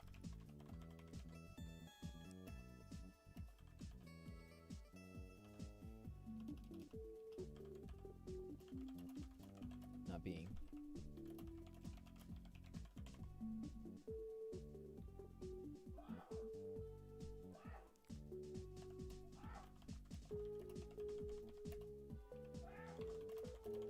after the fact.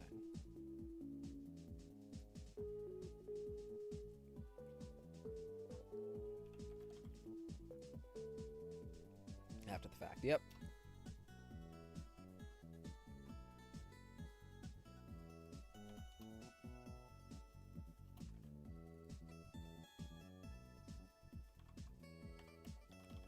Different dialogue. The different outcomes in dialogue does allow for replay value. Affect the narrative as a whole. Yeah, I think that's fine. When Zero Escape, there's way more options. Your Tonight already has more scenarios for game overs. Yeah, like, Zero Escape is definitely one of those games that, like, well, let me think about this right here. In fact,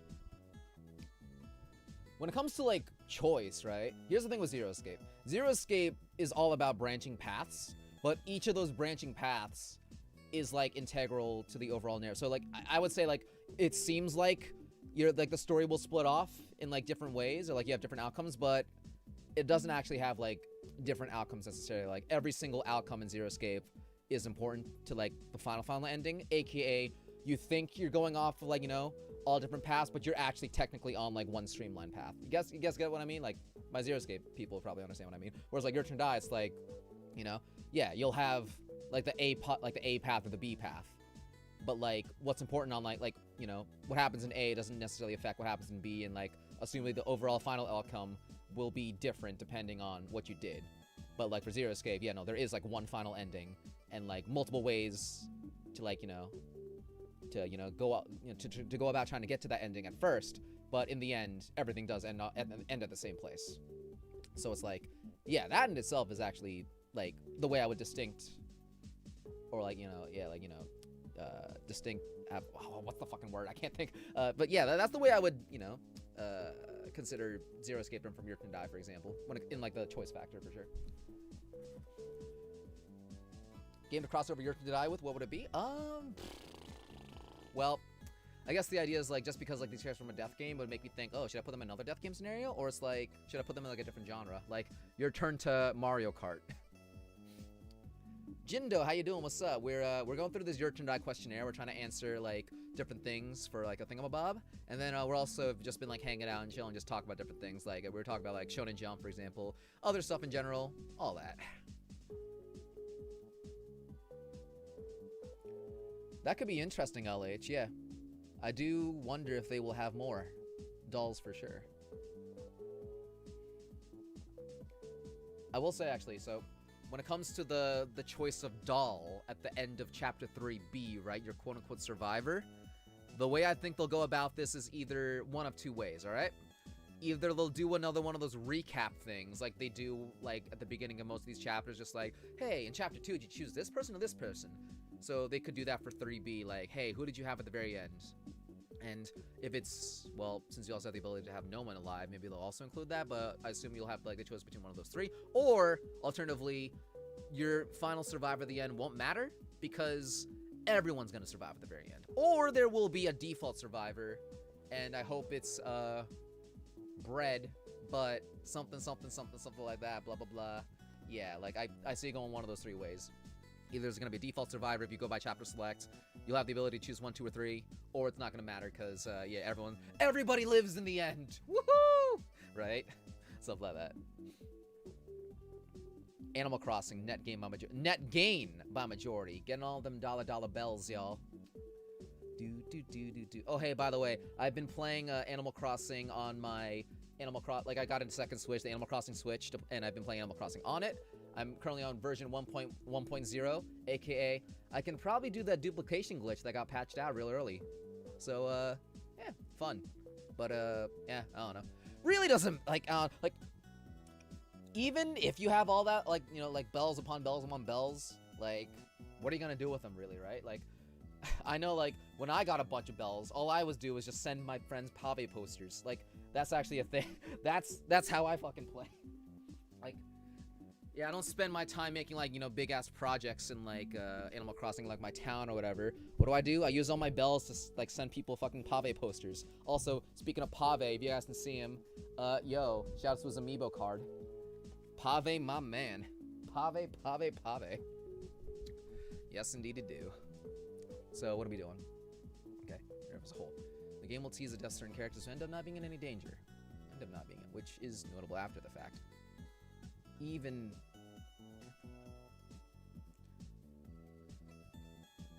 in the moment, the decisions feel super intimate.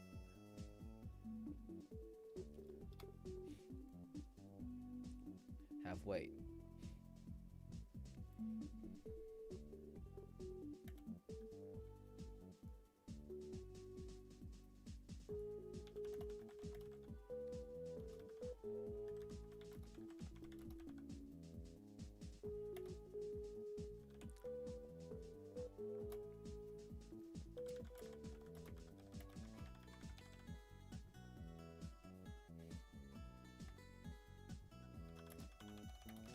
Able to be both narratively satisfying.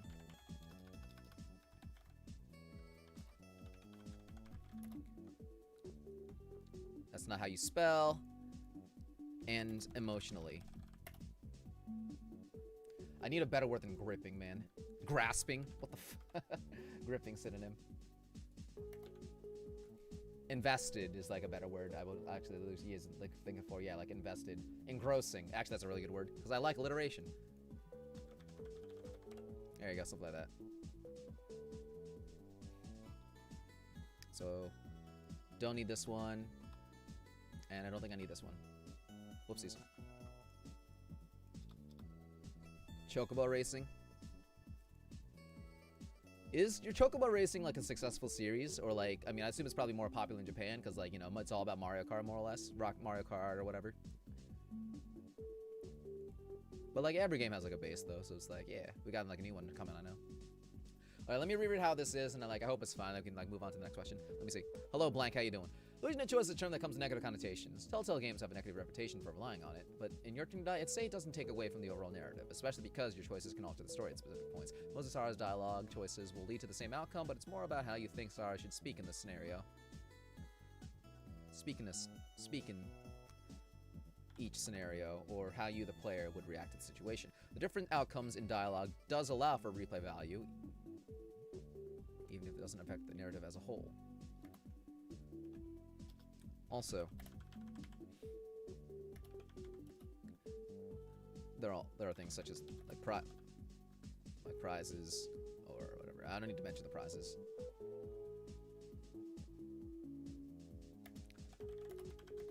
Along with other like certain items. optional items that add more to the story. Yeah, that's fine, I think. Yeah, I know about that game. That's the one I was referring to. At certain points, you can choose whether certain character... Okay, I use certain a lot.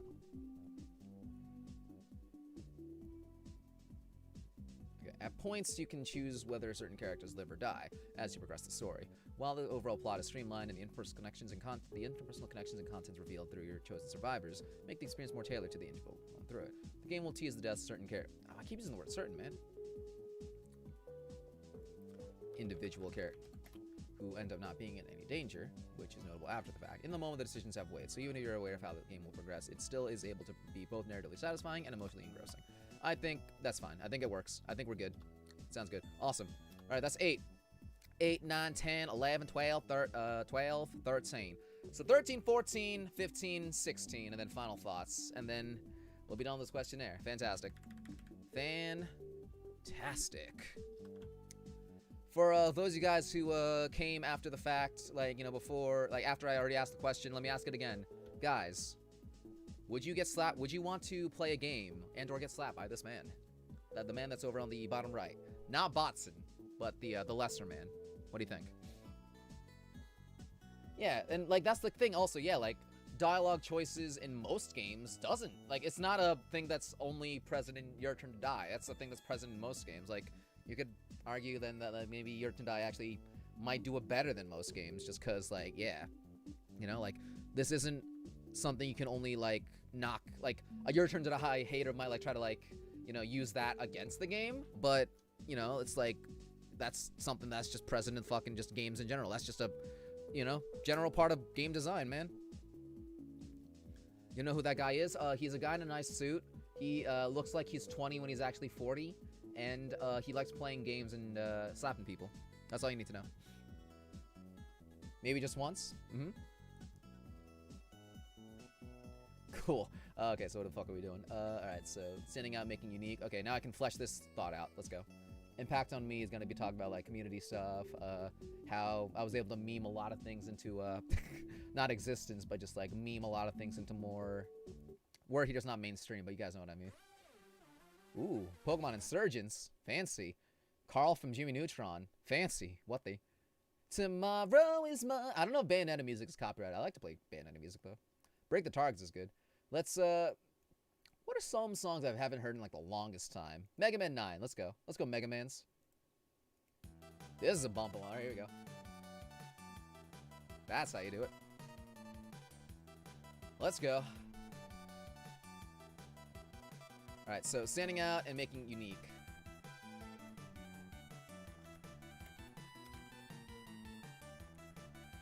Galaxy Man! I've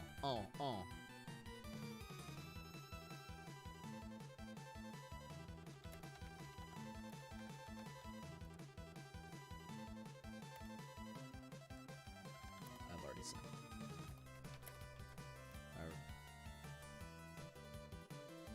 Alright, fantastic. Very well done.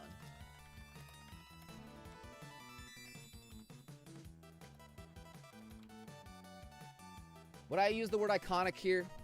Like, definitely a word that, you know, means the same thing. Like, iconic. Synonym for iconic. Let me get the definition of iconic. Joe is iconic. Very well. I'm set.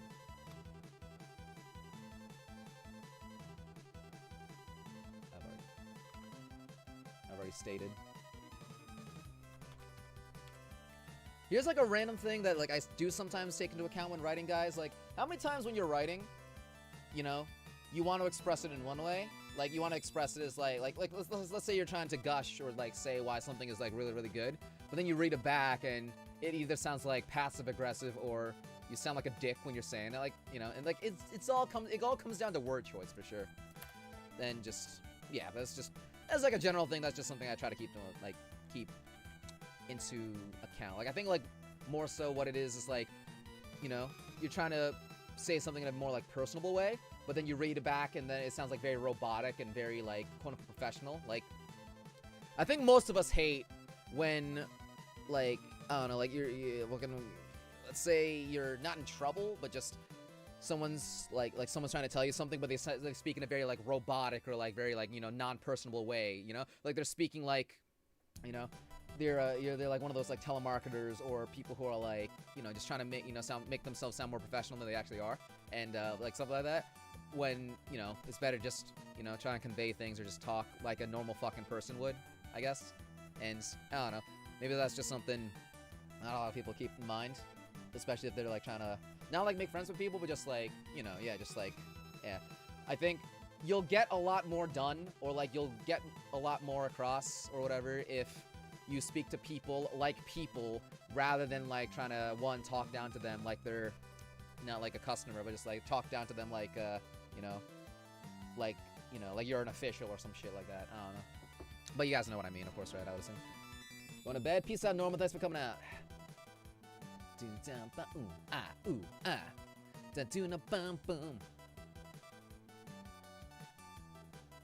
And in a way, you could also consider this like emotion or logic, I guess, too.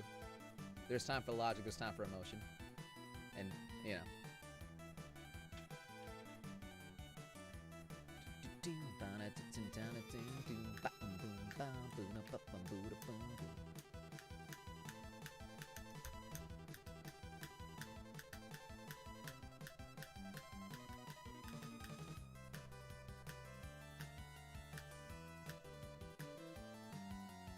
It's good music. Alright, so sound character designs I've already stated are very well done.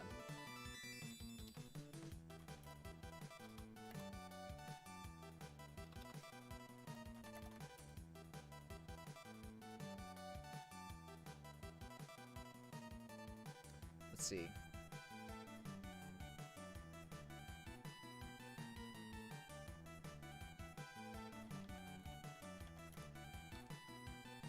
I think the like one phrase I want to use here is giving the game its own identity. Like that's definitely one thing I would like to try and express.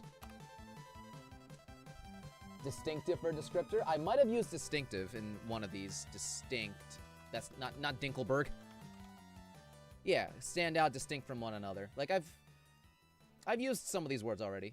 But yeah, like distinctive is a very good like one to use. It's just like a lot of times you can't think of it like at the moment, or like I think a lot of times too is just like, you know, I've already used it to describe something at the very, very beginning of the passage, so it's just like now that I'm like passage 15, okay, now we're running out of the source synonyms here. We got you know, I think it's about time to use it again.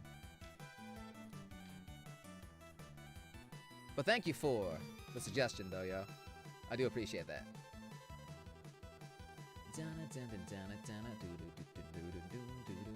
Joe the Golden Retriever boy who's done no wrong. Joe is very, I mean, yeah, Joe was playing the game. Joe was playing the Survivor game as, what was it called, rather, the Sacrifice game, as I assume most of us would in that situation. I think, let me think here. When it comes to, yeah, I guess, like, the way people talk about characters or blah, blah, blah, like, acting like, oh, like, Joe can do no wrong, or, like, you know, this character can do no wrong, blah, blah, blah. I mean, just, like, you know, I guess we all do have to remember that we're all human at the end of the day, and, like, even if, like, one of us do, like, you know, something bad or blah, blah, blah, blah, blah, like, you know, something, something, something, I don't know, you can't fault people for being human, and, too, just, yeah, except that, like, yeah, even the best of us can do something bad. Shit like that, for sure.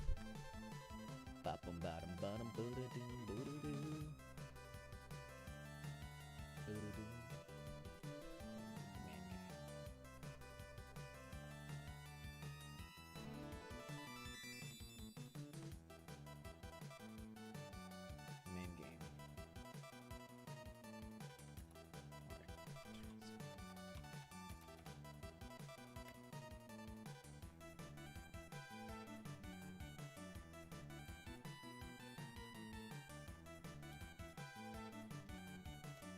In the branching path.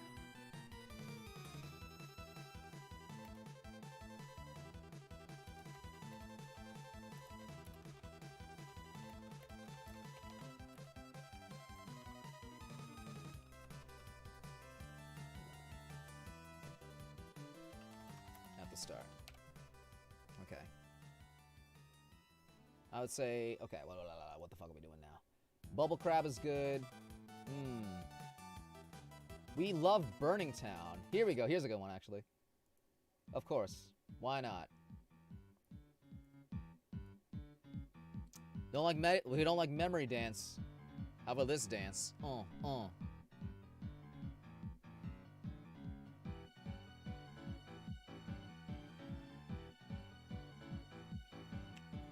Quick, who's more fabulous, Metaton or Pave? That is the question.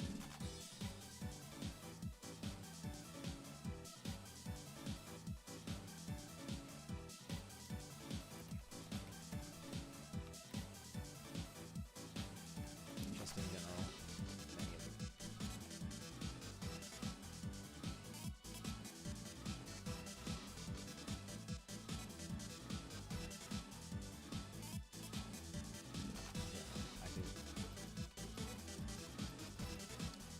I definitely. Pave? Pave's from Animal Crossing. Pave is a very flamboyant, what's it called? Peacock character from Animal Crossing. Who basically, like, runs Animal Crossing's version of, let me see. Mardi Gras. Yeah, like, basically Animal Crossing's version of Mardi Gras.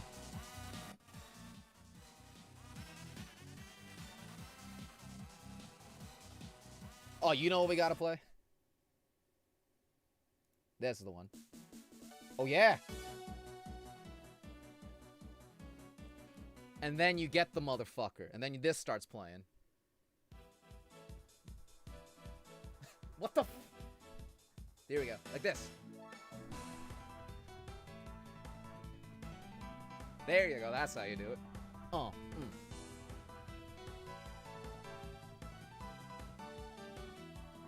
Ooh. I think most of Ace Attorney Investigation 1's music is okay, but definitely some standout tracks. This and the previous one are definitely two of the most standout ones of the entire series.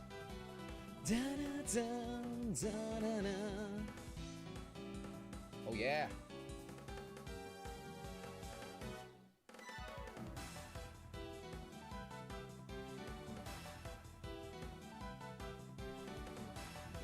Interesting. And the branching paths. Choosing who lives and dies is...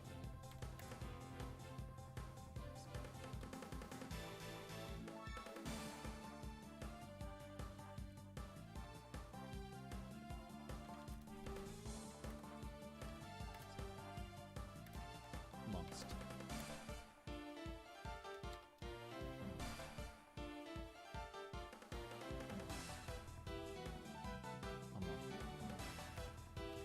Best in the death game genre, visual novel genre.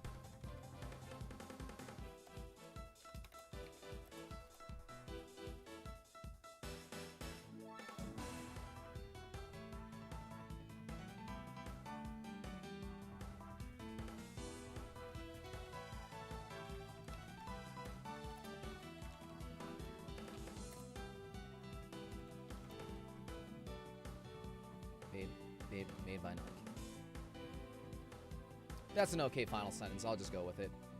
Let's just get it done. Let's go. Impact on me. Okay. So a couple things for here. La dun dun. Using these streams is always so chill. Yes, indeed, yo. We got that good music taste. I'm like, it's a little cliche. Like, I'm definitely considering playing Godot now. Like, you know, the Godot theme. And like, why not? Once in a blue moon ain't gonna kill me. It's my high cholesterol that's gonna kill me. Let's see, Godot's theme. There we go. That's the one. Yup! That's the one. Blah blah. You know what I gotta hear a mashup of? And I'm sure someone probably has already done it. This and Bakamitai. I should look that up. Hang on a second. I should look that up. I'm sure someone's probably thought of it or has already done it. Fragrance of Dark Coffee and Bakamitai. Let me see. Yeah, Fragrance of Dark Coffee. It's the classic, you know? But yeah, sadly, okay, so no one's done a crossover between Baka Mitai and Fragrance of Dark Coffee. I am very surprised and disappointed in the internet. Someone needs to do that. Someone needs to get up on that. Like, that seems like, you know, that seems like something that's like a no-brainer. I'm actually kind of surprised no one's even, like, tried that yet. Maybe not. I see Kiryu singing Baka Mitai in the shower, but yeah, no one's just like, oh, is that not a thing yet? That's ridiculous. Anyway, alright. Hello, Governor. How you doing, Genji? Athena's theme is very good. Athena needs more love, you could actually probably say, when it comes to Ace Attorney. Dun, dun. Hey guys, Simon Blackwell? Yes. Pretty cool dude, even though he's a big weeb, but you know. What are we talking about? Impact on me. I think I'll come back to that one, but yeah, describe the game in a few sentences. Let's say, okay, a few sentences, let's go with 3. It is a death game by majority.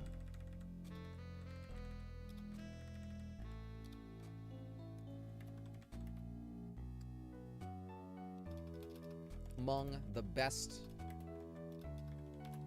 in the genre. A roller coaster of emotional trauma and interesting characters.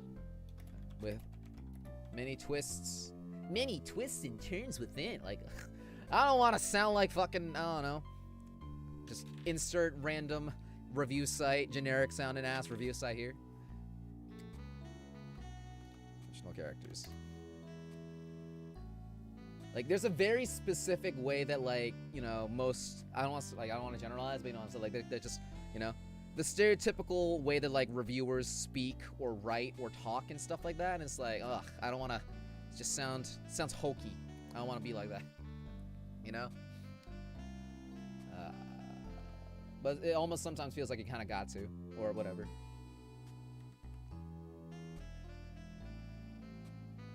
How hard is it to find the Your Turn to Die text audio? Are you talking about just like the sounds like of like, you know, the game? BuzzFeed's one of them. Well, again, I didn't want to mention names, but you guys, you know, just fill in your own blanks there. And also, what am I talking about? Blah, blah. Yeah, if you're looking for like the text noises, you can just record it from the game. I mean, that's what I did. I did it for the AVGN video that I did, and just other stuff in general. Like, you can get the text noises just by like, you just have to record it from yourself, honestly. Like, you can even just like go to like certain YouTube videos that have like scenes where everything else is quiet except for the text noises, and just get that. But yeah, if you're just looking for like the text thing in general. Also, it would probably be in the in-game files. I've been in the in-game files multiple times, and I found most of the sound effects, but yeah, I haven't really found like the text sound itself. Good night, Blank. Like on one of your streams. How you doing, Eliza Leo? How you doing? We're doing chill stuff. We're writing about Your Turn to Die, and we're talking about a slapping guy and a Boston guy. But yeah, death game by majority, among the best in the genre. A roller coaster of emotional trauma and interesting characters. Then one last final sentence.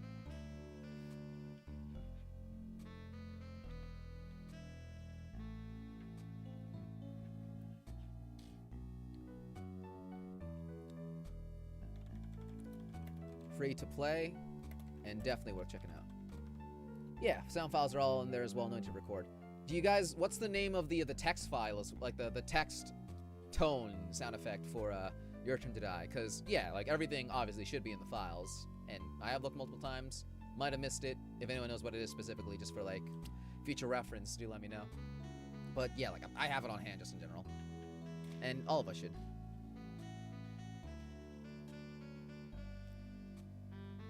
And yeah, of course, it should also just be on YouTube as well, just like everything. And if need be, like, you can definitely find it in like different resources, like different resource sites. Like, for example, you have like Spriter's resource, for example. Amori has the font in its game files, actually. If you guys need the Amori font, it's also just right there in the files. You just go on Steam, just like, you know, look through the files, blah, blah.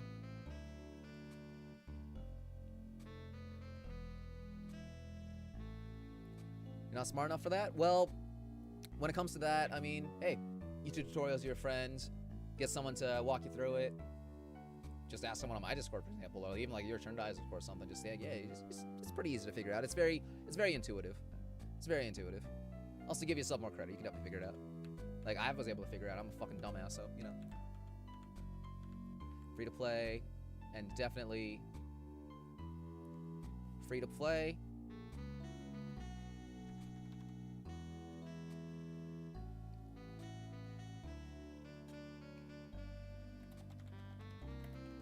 definitely worth checking out. There you go. I think that's fine. Just 3 simple goddamn sentences. Blah blah blah. Impact on me. What was 16 again? Let me see. Why would you Reiko mend it? I get it. Haha. Alright, so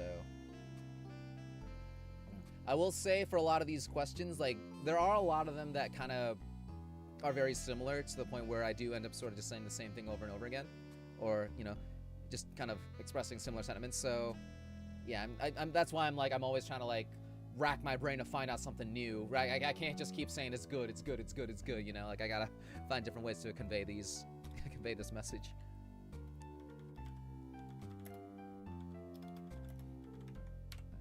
So, okay, what else do we have in here?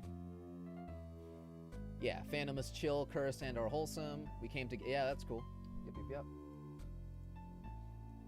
Alright.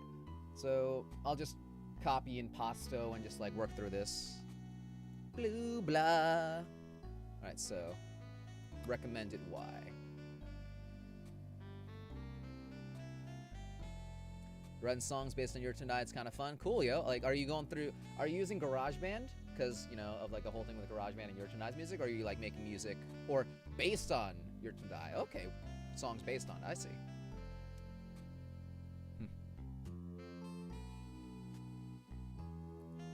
Then got reminded. Yes, Chris. Parody voiceover trailer for Dangan, the kid show style. You haven't seen, it's hilarious. So Chris T. Turgliafera, yeah. So Chris Turgliafera, aka Gundam's VA, right? He is to like Danganronpa, that like you know, like kind of not like the figurehead, but you know what I'm saying, like the chill actor of like a show, or like you know anything who actually interacts with the fandom and is like, you know, like he is that for Danganronpa. Like for example, I have nothing for that, like something similar for like other, like for example, okay, fans of Jimmy Neutron actually, right? Like the voice actor for the dad, Hugh Neutron, like he's been making like a bunch of funny stuff, and like he's like, you know, been like taking fan requests, but like actually been doing stuff, and like yeah, Chris is kind of doing the same thing for like Danganronpa. And like there's other examples as well, but just like a lot of actors, you know, will just view it as like, oh, it's just a job. I don't want to get invested in, you know, I don't want to actually talk to fans. I don't want to actually like do this or that or whatever. So whenever a voice actor or like someone like, you know, tailored to like a project, you know, actually, you know, does stuff with the fandom or does stuff for the fandom like that, that makes them the legend, you know, that makes them the cool one, you know. And yeah, it would be nice if more people were able to do that, but you know, actors are busy, and or you know, sometimes it is just a job, which like, you know, it depends. Blah blah blah. Byakuya doesn't mean Mario. Yeah, I remember Byakuya. Oh, funny you mentioned that. Funny you mentioned Byakuya Tagami. Funny you mentioned that. Let me see if I could still have it. And if not, I can find it really, really easily. I still need to use it is another thing. But okay, let me see here. Yes, I know that's the exact thing I'm referring to, which is why I'm like, can I find this? Uno momento. Let me see right here. Okay, looks like I gotta just quickly find something on Twitter right here.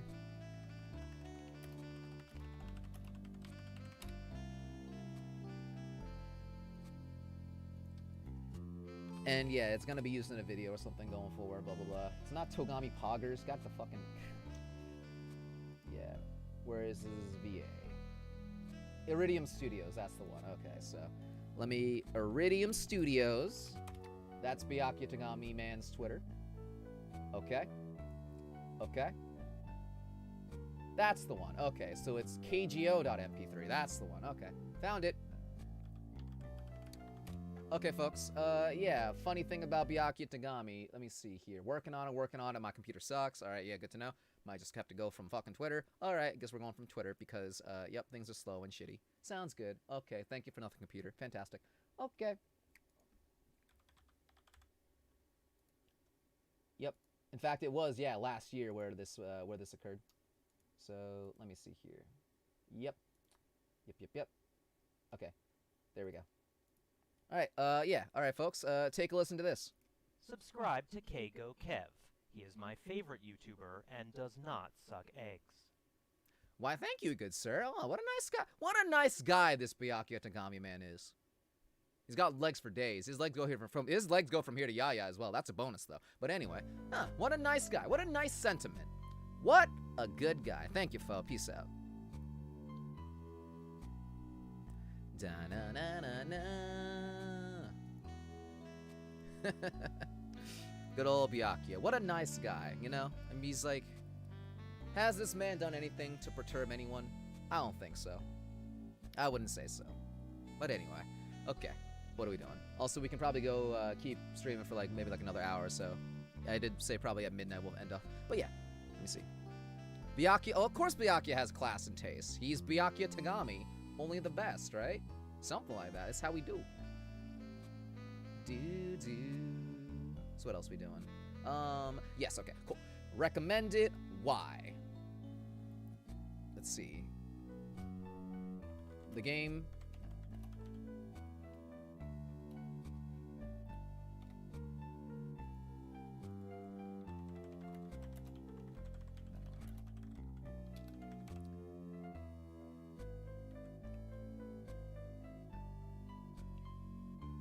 Let's see. Even it's not complete. The update period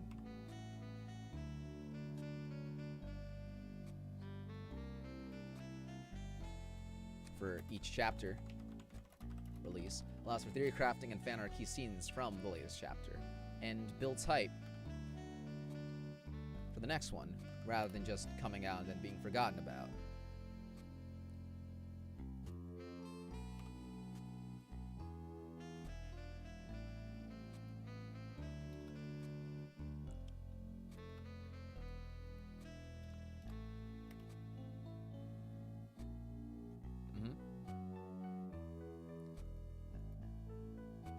As a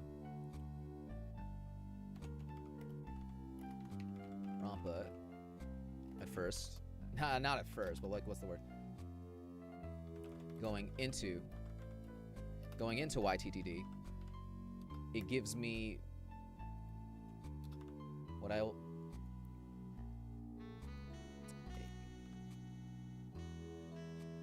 fulfills. Oh, okay, I gotta like rethink this or blah blah, like, you know, there's a specific way I want to say this too, blah blah blah. So just like, yeah, it's just it takes brain effort. Tagami's legs and Mettaton's legs. Mettaton's legs fall off. Tagami's legs probably will also fall off, but you know, I don't know. I've seen Tagami's legs extend to the scars above, so I mean, can a Mettaton do that? Probably. Okay. As a fan of Danganronpa going into your to die, it fulfills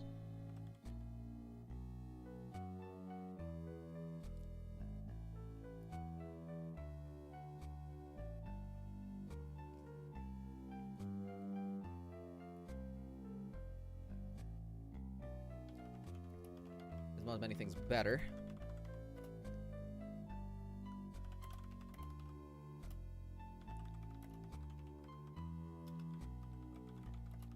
Former. As a fan.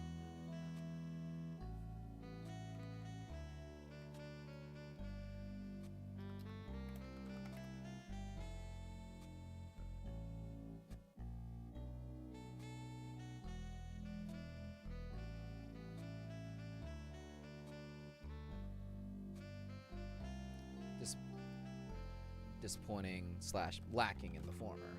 So, okay, I don't know if I need to really say much more. I'll just keep it short for right now. Why not?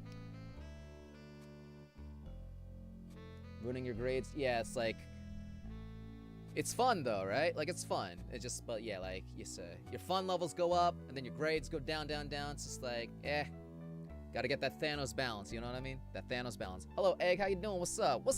How you doing? Hey yo. We're just finishing up this little your turn questionnaire thing that I've been doing. And yeah, we're actually almost there, so fantastic. Yeah, it ticks many of the boxes, exactly, yeah.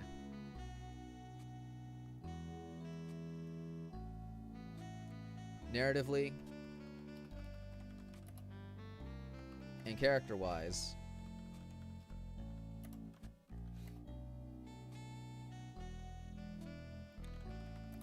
one of my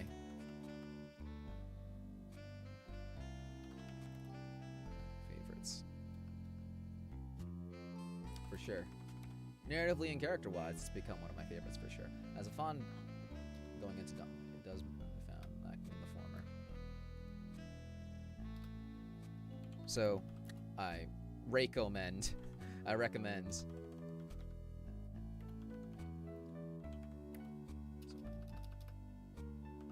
fans with similar sentiments to do so. To do so as well. Yeah, something like that. That works out for sure. That works. Oh yeah, Kaya's like the OG like dude in so from my limited knowledge of Genshin, right? Kaya's like the OG dude that everyone's like just like over, right? Like fucking he looks like anyone here play Fire Emblem Fates? Niles, the like he's got like the suave like pirate, like the like the eye patch and long hair, and just like shouts to Niles as well.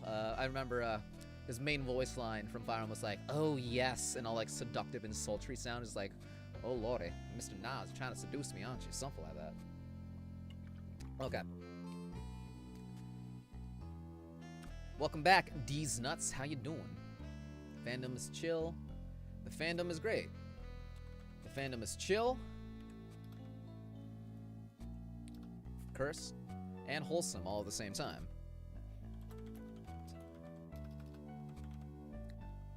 That's right.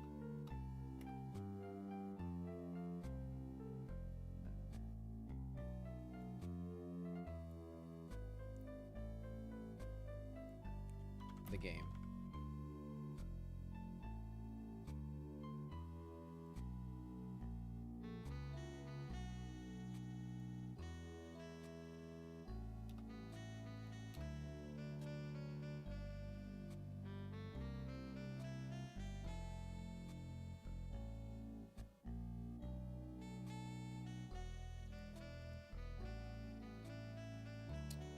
Cool.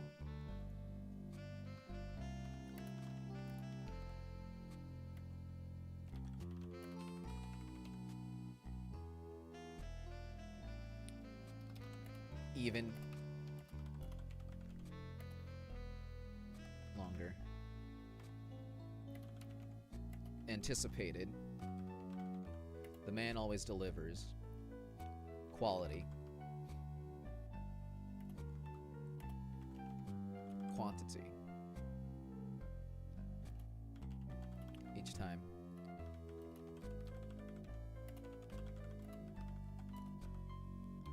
Another. Oh, another. Quality and quantity each time he completes another chapter.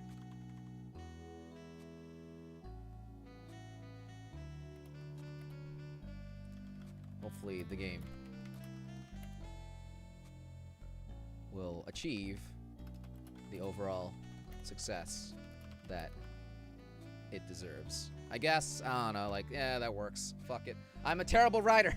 That's just, I don't know, I've expressed that multiple times, and I'm never gonna change that mentality. I'm better than I think, but still, that's just blah, whatever. Alright, that's 16 final thoughts. Before final thoughts, impact on me, and then, yeah, we'll get to that final thoughts thing, and yeah, I'll be fucking done with this. Let's go. Alright.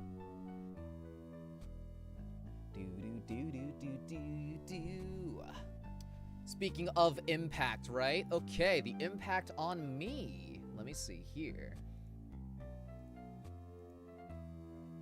Let's see. I'll just say, the game has ruined my life.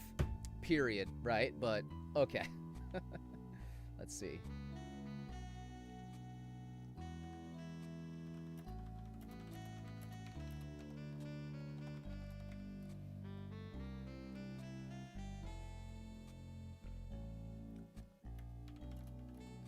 Huge positive impact.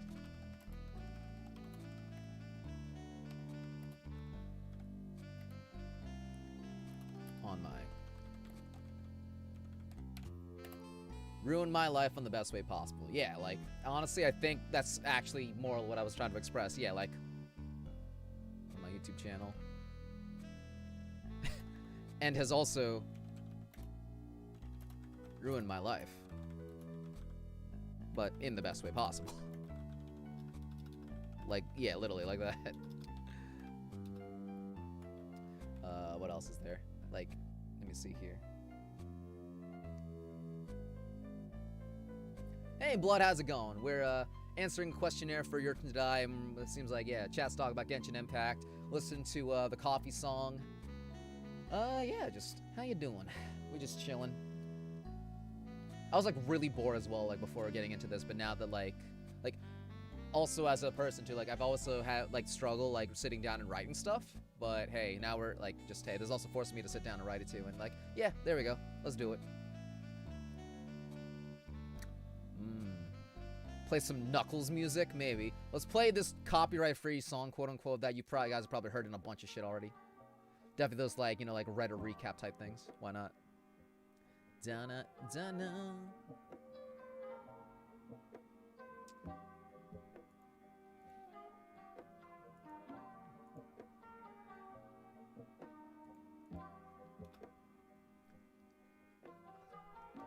I started.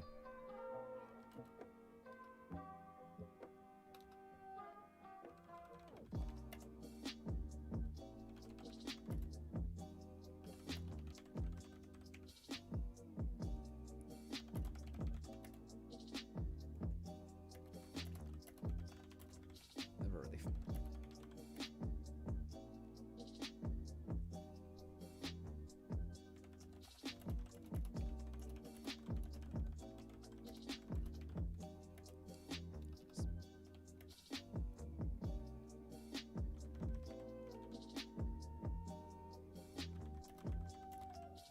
How you doing, Backtrack? How you doing? Hola to you. Doing schoolwork, can't get motivated with having a stream free to play. I've definitely found that to be the case as well for myself when it comes to like just having something in the background, and like not just music or like a YouTube like editorial. How many guys have like ever been obsessed with, or not obsessed, but just like you kind of binge watch a bunch of like 15-minute like video essays on like different TV shows or different fandom based stuff? Like how many guys like I'm not even like that big into, say, like for example like Star Wars, right? Like I'm a fan of Star Wars, but like I'll be like going through and like watching like 15-minute like lore videos or like what if type videos, and like I'm not that big into Star Wars, but like for some reason I found myself just like going from video to video. Then like yeah, rather than actually doing the fucking work that I'm doing, I'll just watch all these videos instead. But like yeah, that tends to happen. But yeah, when it comes to like focusing on stuff, having a stream like playing does somehow help, you know, like probably because like it's live and it's kind of like, yeah, having like someone there to keep you in check, really there being productive as well, kind of thing. Or yeah, just other things of this sort for sure. But yeah, like keep away from them YouTube tutorials or editorials kind of thing. Like that's something I gotta do. Watch this one video about Azula while doing homework. Yeah, exactly. Yeah, like Avatar is definitely another one as well. Every fucking day. Yep, exactly. I read 1984 in school. School covered Winston X O'Brien. You're not a fanfic, goddamn. Oh man, I haven't read 1984 in a long time, but let me see here. Yeah, no, it was an interesting story, a poignant story, especially at the time and more. Dun, dun, dun, dun, dun. Though it has been bastardized a little bit, you know, like where, for example, anytime anything of like quote-unquote censorship happens, people are like, oh, it's 1984, give me my freedom. Like it's like, I don't know, something like that. One thing that's definitely kind of notable, or just always kind of, I always use the word funny just like you know, describe anything like, you know, all around, but just people who know the game, who know the movie Fight Club, right? Funny thing about Fight Club is like like the themes and things expressed in Fight Club, like group thinking, like blah blah blah, you know, masculinity, blah blah blah, all that shit. Like it kind of parodies a lot of that stuff and blah blah blah, or you know, deconstructs a lot of it. But a lot of people will like, you know, take the like, you know, what's happening in the like movie played straight, and then they'll like think it's their favorite movie because of all these things that it's actually dissecting. And that's just like one example. Like, you know, just I guess the term here would be misaimed fandom, right? Like for example, it's like taking, say, like a documentary that's like anti fucking like racism or something, right? And then like a bunch of racists will think like it's actually like promoting racism or something. Just like, I don't know, just things like of that just nature in general. Like there's a lot of examples for it, but just yeah, like I don't know, that's just one of the main things, I guess, like, you know, ways to like talk about it, whatever, blah. Yeah, anyway. Dun, dun. Hello, future you. Yes, Avatar Last Airbender videos are the best. Yes, indeed. I've been wanting to, I've talked about before, I do want to revisit Avatar, rewatch it, maybe do some things on it. We'll see. Avatar is still good. One thing that does suck about Avatar, though, when like not Avatar the series, but in the Nickelodeon Smash Bros. Game that recently came out, Aang is great. Aang is like top tier, but Korra and Toph are really bad. They're like bottom tier. And one of the reasons why how you can tell is that no one's playing as them.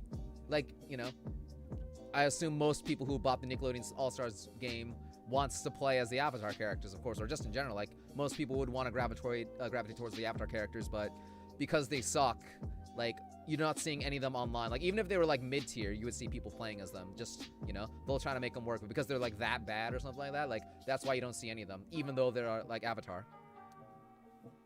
You'll still see, like, you know, once, like, some of them, you know. You'll still, like, see some of them, but, like, not as many as you would think. Or, like, you should see, I guess, in a way. You know what I mean? Favorite Worlds in Club character? Pochi's pretty top tier. Pochi was great. I like Genu's aesthetic. Anaki's story, Anaki's character I definitely connected with the most, I would probably say, for a lot of reasons. All that kind of shit, for sure. Gangster Romeo and Juliet, what are we talking about? You want to become an actress, musical actress? You've been watching many musicals, voice actors, singing interests you? Right on, yeah. I was a thespian back in school, don't you know? But, yeah, whatchamacallit.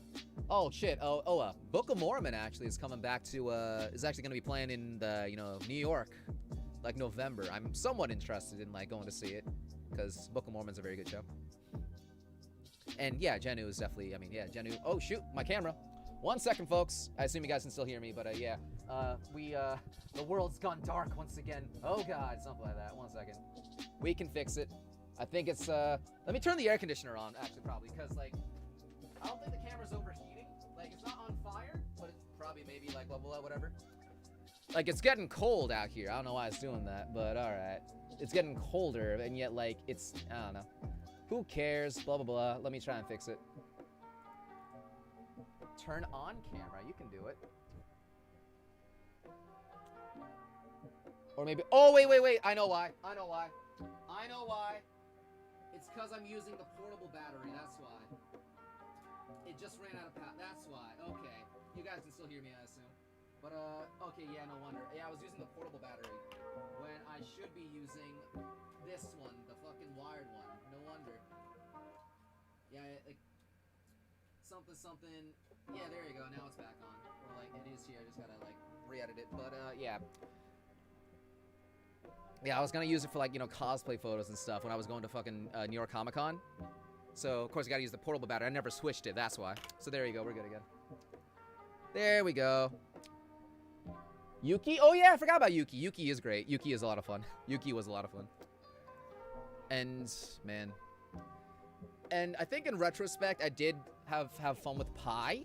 But if I replayed the game again, I'm pretty sure, yeah, Pi would probably annoy me a bit more, or, you know, like, you'll nostalgically remember, like, the good parts, but then you'll forget, oh yeah, Pi was kind of a cuckoo for Cocoa Puffs and such. Okay, so what are we doing? Yeah, sure. Recommends impact on me, whereas Your Turn to Die has made me feel welcomed.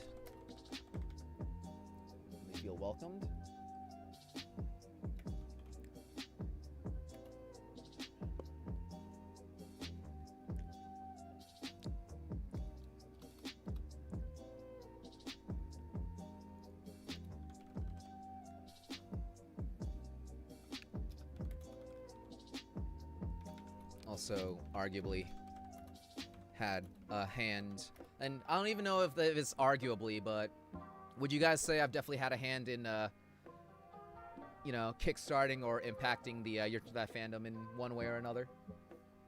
Like, if I were to think of any examples, I mean, I don't know.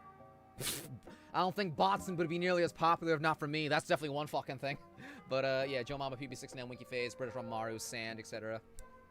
Yeah. Also, arguably, had a hand in...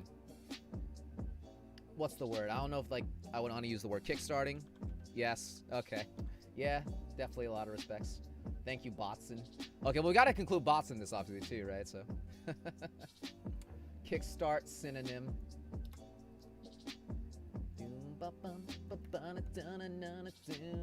Kickstart, jumpstart, reinvigorating, reanimating.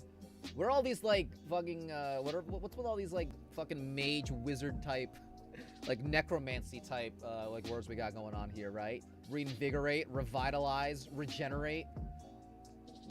Fucking class 3 dark wizard out here. What's going on? But yeah, okay. I guess I'll just use the word kickstarting because why not? Fuck it. Fuck it. Fuck it. Fuck it. Impact Amoeba don't really make much Yurkendai stuff. Right on. Yeah, I've definitely like if anything, it's definitely Botson. Definitely Botson. It all comes back to Botson.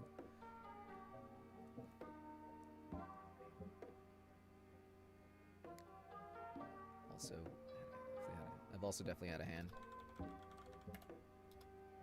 And let me just see if there's a better word than definitely, just because, like, yeah. Certainly, yeah. Simple as that.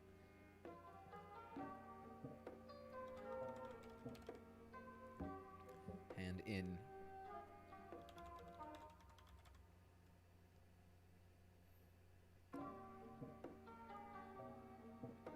Okay, impact synonym now, too. It's getting late. Brain's shutting down. No! Affecting. Yeah, there you go.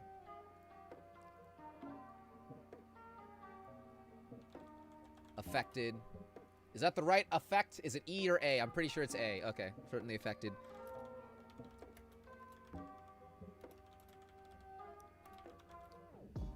With things like Botson. With things like...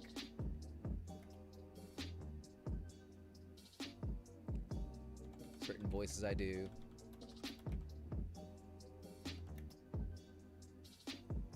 Specific nickname for a central character.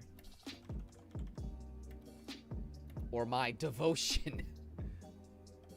My devotion. I don't know if devotion's the word to use here. Synonym. Loyalty? My commitment. Sure. My commitment to a specific bag-headed character. Ow. Bag-headed character. Bag-headed figure. Fuck it, why not? Why the fuck not? Sure. That's how we can describe it, why not? Peace out, Pixel. Thanks for coming out, yo. Midori's so bad? Doesn't mean he's a bad... Are we doing the Wreck-It Ralph thing? It's like, you are a bad guy, but he is not bad guy. Well, yeah, he's a great character, but he is indeed bad guy. Anyway, so let me see how this fucking goes. Yurkendai have had a huge positive impact on me and my YouTube channel. Blah, blah, blah, blah, blah, blah. I started my channel, blah, blah, blah, blah. Never really felt welcome or a part of this community per se. Because Yurkendai's fandom has made me feel welcomed. It's made me feel welcomed. I've also certainly affected the fandom in turn, also certainly affected the fandom in turn. Well, with things like certain voices I do, a specific nickname for a central character, or my commitment to a specific bag-headed figure. A certain nickname, I think, dear. A certain nickname for a central character in Chapter 3, or my commitment to a specific bag-headed figure. Yeah, there we go. Fuck it, why not? Sure.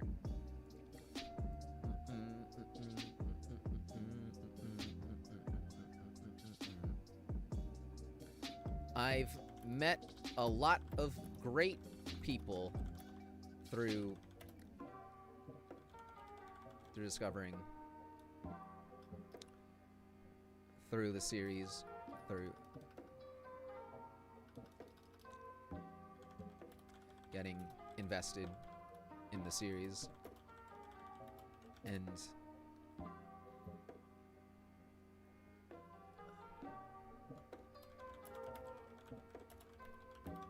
I hope to continue to do so. There you go, that's fine. That's a decent ending. I hate endings, I guess. That's just like one thing I always struggle with. I struggle with intros and outros with scripts, as I've, definitely expressed before. And yeah, I always just have difficulties. I find the best way to end it, because like if it's gonna end, I gotta end it perfectly, or like in a good way. Hey, Miss, what's up? How you doing? We're almost done with this one questionnaire that I'm writing for YttD, and we're also just chilling, hanging out, talking about stuff. What are we talking about now? Okay, so. Yeah, that's all that. Last thing is basically probably, yeah, just final thoughts. Final thoughts, just in general. Yeah, final words. Or yeah, just final words. Final words. Also for these final words, yo, there's a little Midori at the bottom. Say hello to him. Yo, what the Uncharted? Hello, Uncharted. So yeah, we'll put that right there. We'll put this over here. And yeah, bring this back up. And where's my main thing? Sup, Uncharted. Blah, blah, blah, blah. Okay, cool. Final words. Again, like, do I have anything I can say that I didn't already say, like, you know, previously here? Let me think.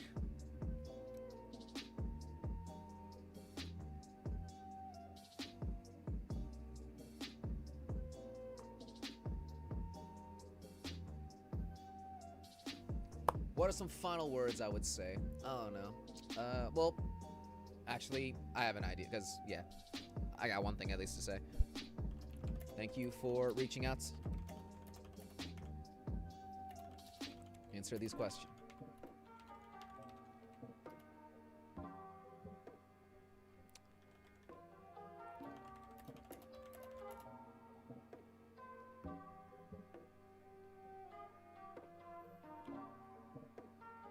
It's fantastic.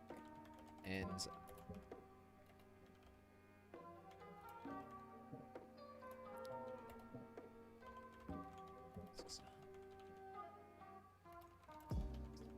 any other final words?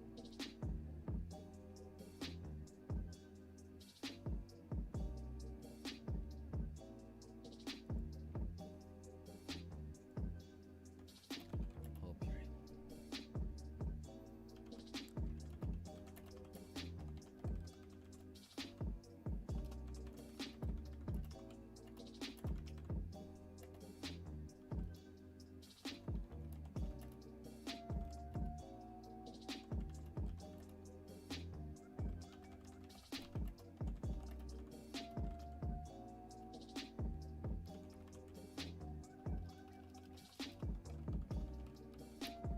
wonderful creation. There you go.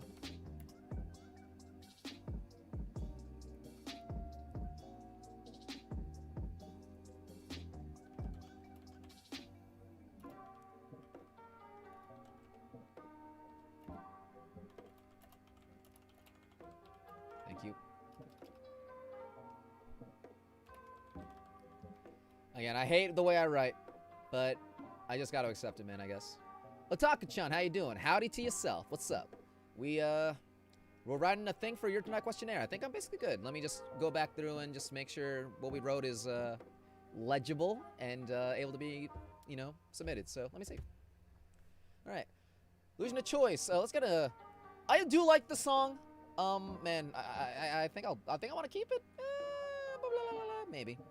Oh, Celeste. Oh, dude, Celeste music though. Oh, damn it. What are we gonna choose? Somebody's watching me. Oh, that's a good song. Oh, I guess I gotta play this one thing just cause it's been on my mind ever since I heard it. Like I fucking come back to it every like 4 hours or so. You guys know Out of Touch by Hall & Oates, and the one's like, you're out of touch, I'm out of time. That really like classic 80s song basically. Here you go. Check this out. Listen.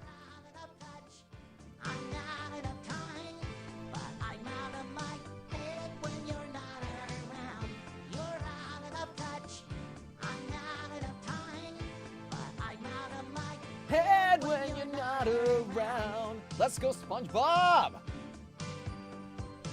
I need to like turn that into like a I need to turn that into like a like a donation sound or something. But yeah, no, that's the kind of shit I like. Oh yes. You're out of touch. I'm out of time. You got a lot of information about your tonight. You used to be you got two of us into Arc Knights. Refreshing indeed. I can understand that. Funky, yes indeed. If we want funky, maybe I could play like Mario Galaxy 2's like, or well, that's not the that's not the song I was looking for. Throwback Galaxy, that's the one. Oh, you know what's a good one? We were talking about Chocobos before, so. Why is it so well made? Why is like SpongeBob actually able to sing, right? Like normally that AI is like really bad with like, it's like, you know, intonations, but hey, why is it so good? I know it's more good than it should be. Bottom line. And let's play some of this. And yeah, let's just go back through and see what we wrote. So, illusion of choice. Illusion of choice is a term that comes with negative connotations. 9. I mostly like to see the creator go back and update old chapters, new assets like sprites, characters. Yep. Okay, negatives, nothing. Okay. I think we're basically good, man. And like, I don't know. I think I'm fine. Here are some of the things I would. Does this actually work? Okay, here are some of the things I would highlight as. I think switching it to like this as the game's strongest aspects. He's able to immerse you. I don't even think I really need. Yeah, this is actually kind of a useless sentence, isn't it? Yeah, like that doesn't convey any emotion, like any information whatsoever. It's just useless, so I can actually cut that out. Game is able to immerse you into, then again, that's maybe for the editor or the person I'm sending this to, like, you know, really focus on, but yeah, you know, blah blah blah.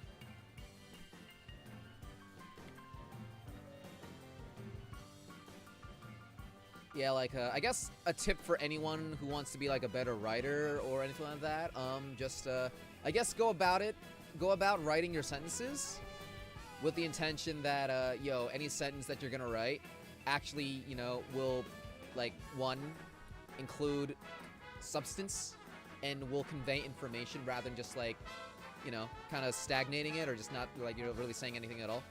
Like, you could write a bunch of words on here, but they could all end up meaning nothing at all, or just, like, you could just, you know, TLDR, just, you know, say it. Just, if you're gonna be writing and you're gonna be saying stuff, make sure you're actually saying something, I guess. Something like that.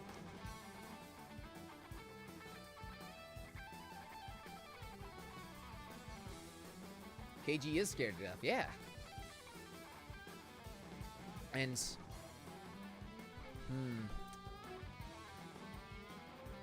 I mean, I think at the end of the day, all of us are, like, all the characters, and by extension, most people would be, yeah, just, like, scared to death in general, unless they're, well, have time to, like, you know, come to terms with it. I guess, like someone like Kana, for example, maybe.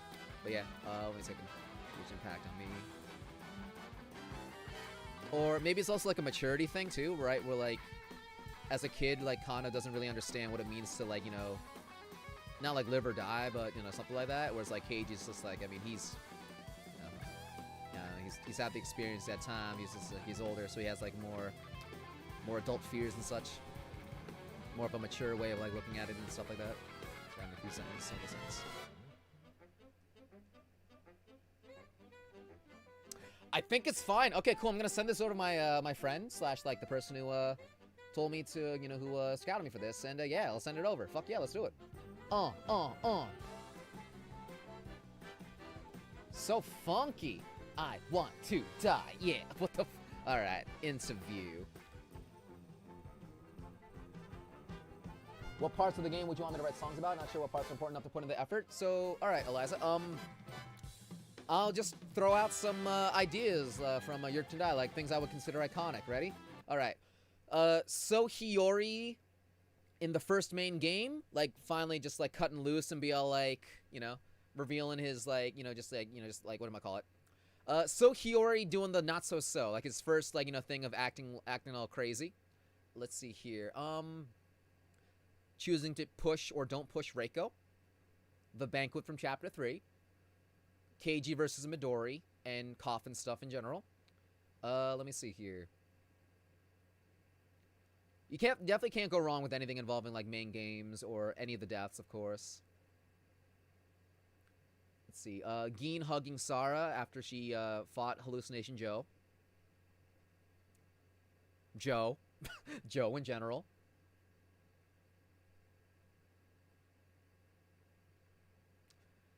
Now and the painting of Mishima. Basically just everything like that. Yeah, like, in fact, yeah, guys, what would you guys, okay, in the chat, y'all, name, in your opinion, some iconic scenes, or, you know, what you immediately think of when you think of Your Turn to Die in terms of scenes, or, like, a specific character thing, or whatever, blah, blah, blah. Just anything like that. What's a iconic scene to you for Your Turn to Die? Yes, I do remember the scary KG sprite, and I also remember the scarier one with Midori.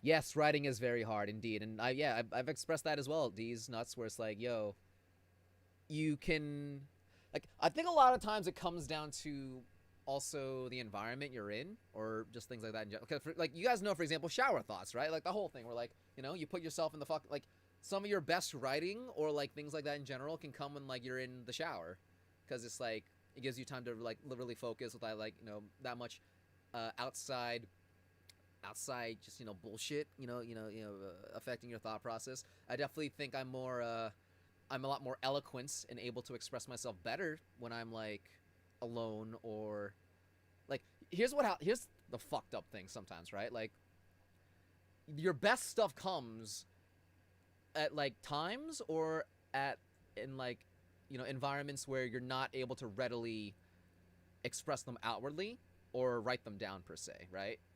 And then when you go to actually write it, you always feel like you're running at like 50% capacity or capability rather, and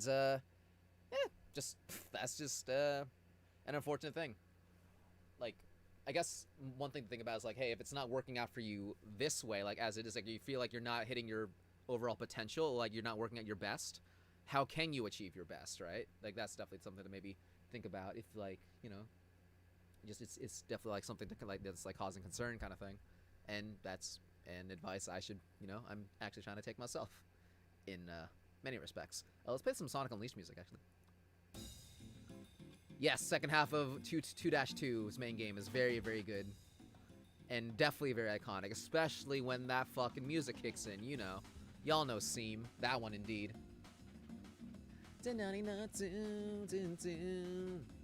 That's why I literally, that's why I bring my damn phone into the shower, man. Like, one, to play music, because, yo, dame dane, but, like, because, you know, I'll have an amazing thought, and then, like, I gotta immediately bring out my goddamn notes, like, my notes thing, just to write it down, because I'm gonna forget it if I don't, and more. And it's just, man, it just sucks I was like that all the time. You guys are the best, do this helpful? Anytime, Eliza, anytime. That's what we're here for, you know? Piano-based ones at school, because that's where the piano you have access to is. I see, yeah.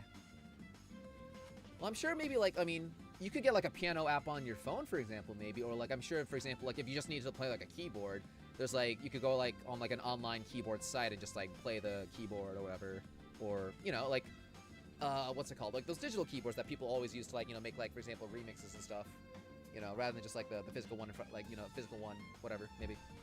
Something. I'm just throwing out ideas here. Whatever. What the fuck are we doing? Okay, yeah, I have to send the fucking email. There we go. Yes, so compose next email.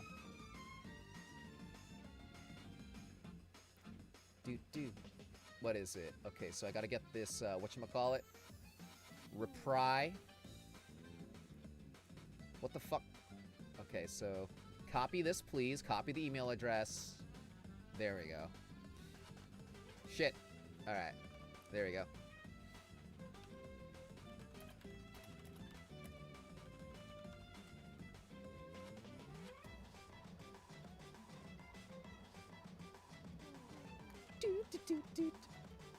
How many of us here have fond memories of Sonic Unleashed, by the way? I'm trying to, like, how many of us have played a Sonic game throughout our lives, and what would you guys consider your favorite Sonic game, if there even is a favorite for you? Because I was a part of the Sonic Adventure, Sonic Heroes generation, and then Sonic 06 came out. But, like, I feel like there's probably a lot of people who probably grew up more so on stuff like Sonic Colors or Sonic Generations rather than, like, yeah, like the GameCube games, or, you know, go even further beyond from that. I mean, like the Dreamcast, or yeah, even the old school Super Nintendo. We're gonna Super Nintendo. Sonic's been on fucking Nintendo for so long, you forget that, like, you know, Sonic versus Mario is the thing. Genesis, goddammit, or Mega Drive, whatever you want to say. But yeah, man, it is so funny though how, like, Sonic is, like, basically synonymous, like, Nintendo and, like, Mario nowadays. Like, I mean, shouts to the Olympic Games, you know, but just, yeah. I actually didn't even really live through the whole Sonic versus Mario generation, or, like, you know, Sega versus Nintendo, so yeah, you sometimes forget that they used to be enemies, and now they're it's fucking Vegeta and Goku, man. Like, you sometimes forget they used to be enemies and shit. Colors, yeah, it is a shame about Sonic Colors Ultimate. Like, from what I've seen, it's like, man, how do you butcher the port of a Wii game easily? Yeah, basically, but yeah. Sega should try to make a new console. I mean, would it work out for them, though? Because, I don't know, it might be not, like, too late to make a console. I don't know. Like, it'll be interesting to see, but, like, hopefully they can, like, you know, sustain it. And that would also mean that you probably wouldn't get like Sonic games on Nintendo anymore. So it's like, I don't know, maybe going third party was better for them. Also, when it comes to new consoles, I mean, look at how good Stadia's going. So, like, that's the thing, I guess. Like, consoles, to incentivize you to buy them, it's all about the exclusives, you know? But consoles can't really sustain themselves just on the exclusives. They still need to be able to have, like, third-party games and everything like that, too. Like, you know? Or, well, that's not always the case. Like, Nintendo's an exception, you know? Like, because Nintendo can survive doing their own thing. Like, they've kind of have been doing that for the past couple of years. But, yeah, like, if they have, like, a new competitor to, like, Microsoft and Sony or PC or whatever, and they don't have, you know, the games that are, like, on the other consoles, like Call of Duty type stuff or whatever, then it'll definitely be harder for them to, like, stay afloat. If it's just, like, because, well, yeah, stuff like that in general. I mean, you need games to have a console, unless you're the PlayStation 5.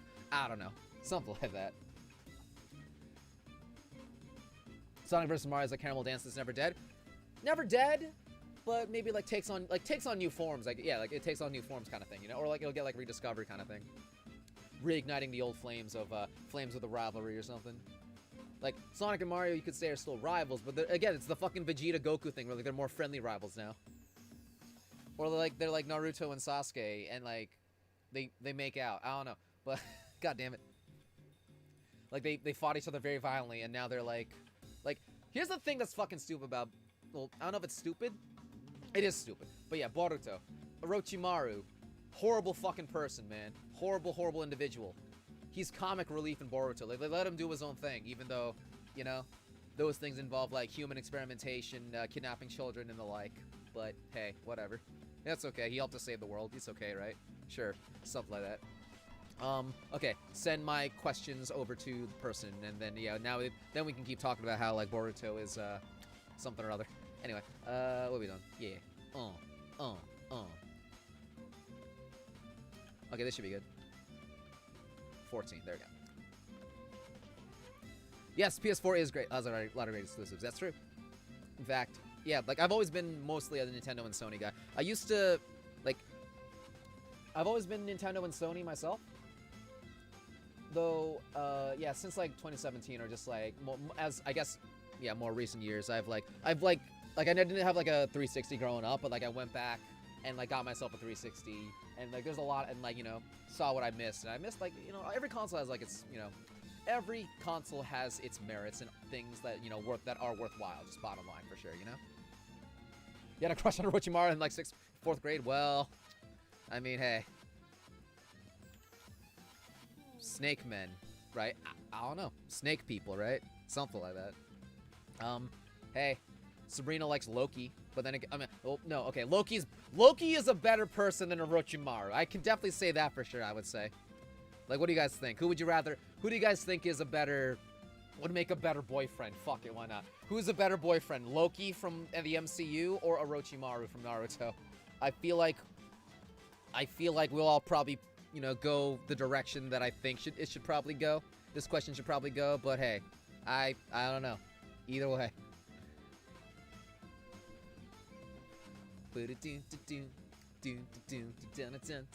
Okay, so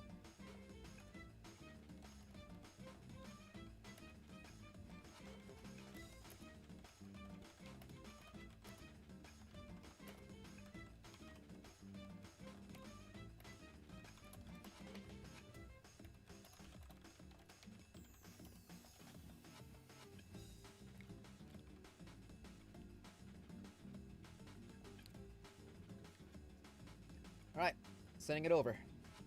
Fantastic. Loki, aren't they evil?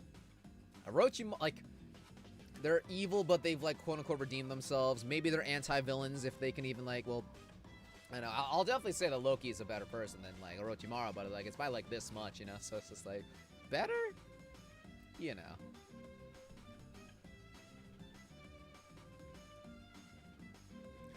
For Gumshoe? I mean, Gumshoe has a great heart. Gumshoe is a good guy. He's just poor. That's just like the main docket. That's just the main docket against him. So like, maybe he would make a good husband. The problem is that you'd probably be having cup noodles for dinner every single night. So, you know. Edgy wedgy, though. Ooh. Ooh, edgy wedgy. Anyway, so, okay. Now that I got this done, what's next on the docket for myself? I do need to fill out this one form I do need to fill out this one form for this one project. I will, after this stream is done probably, actually, I will make the announcement for Friday. Also, holy shit, dude, it's already almost Wednesday. Wait, okay. Does anyone else feel like this? Because I keep forgetting today's Tuesday. It feels more like a Wednesday to me. I don't know why. It definitely feels like a Wednesday. But, you know, it's Tuesday. That's just, I don't know. That just happens to me a lot. Does anyone get the Wednesday vibe from today? Or were you guys able to remember, like, it's Tuesday? And this might not just even be, like, a general thing. Because, like, again, COVID times has always have definitely, like, made a lot of us, like, just, you know, made it difficult to, you know, keep track of, like, you know, each day from the day to day. So, yeah, it's whatever. It's, in a lot of cases, kind of the norm, sadly. I thought it was Friday. Dang. I wish it was Wednesday. You wish it was Friday. Yes, it feels like Wednesday. Oh, I'm glad to know I'm not alone on that feeling. You would love to have cup noodles for dinner? I have a bunch of cup noodles. I could, like, just... if I wanted to, I could have cup noodles for dinner. And in fact, that's something anyone can do. But, like, that's the thing. Anyone can do it. Take him over Nick? Yeah, well, he would be better over... Well, he would be more available than Nick, because, you know, you would be... Like, Nick's the kind of guy you would, you know, you would go on a date with fucking Phoenix, right? And then he would just talk about how much Edgeworth is awesome the whole time.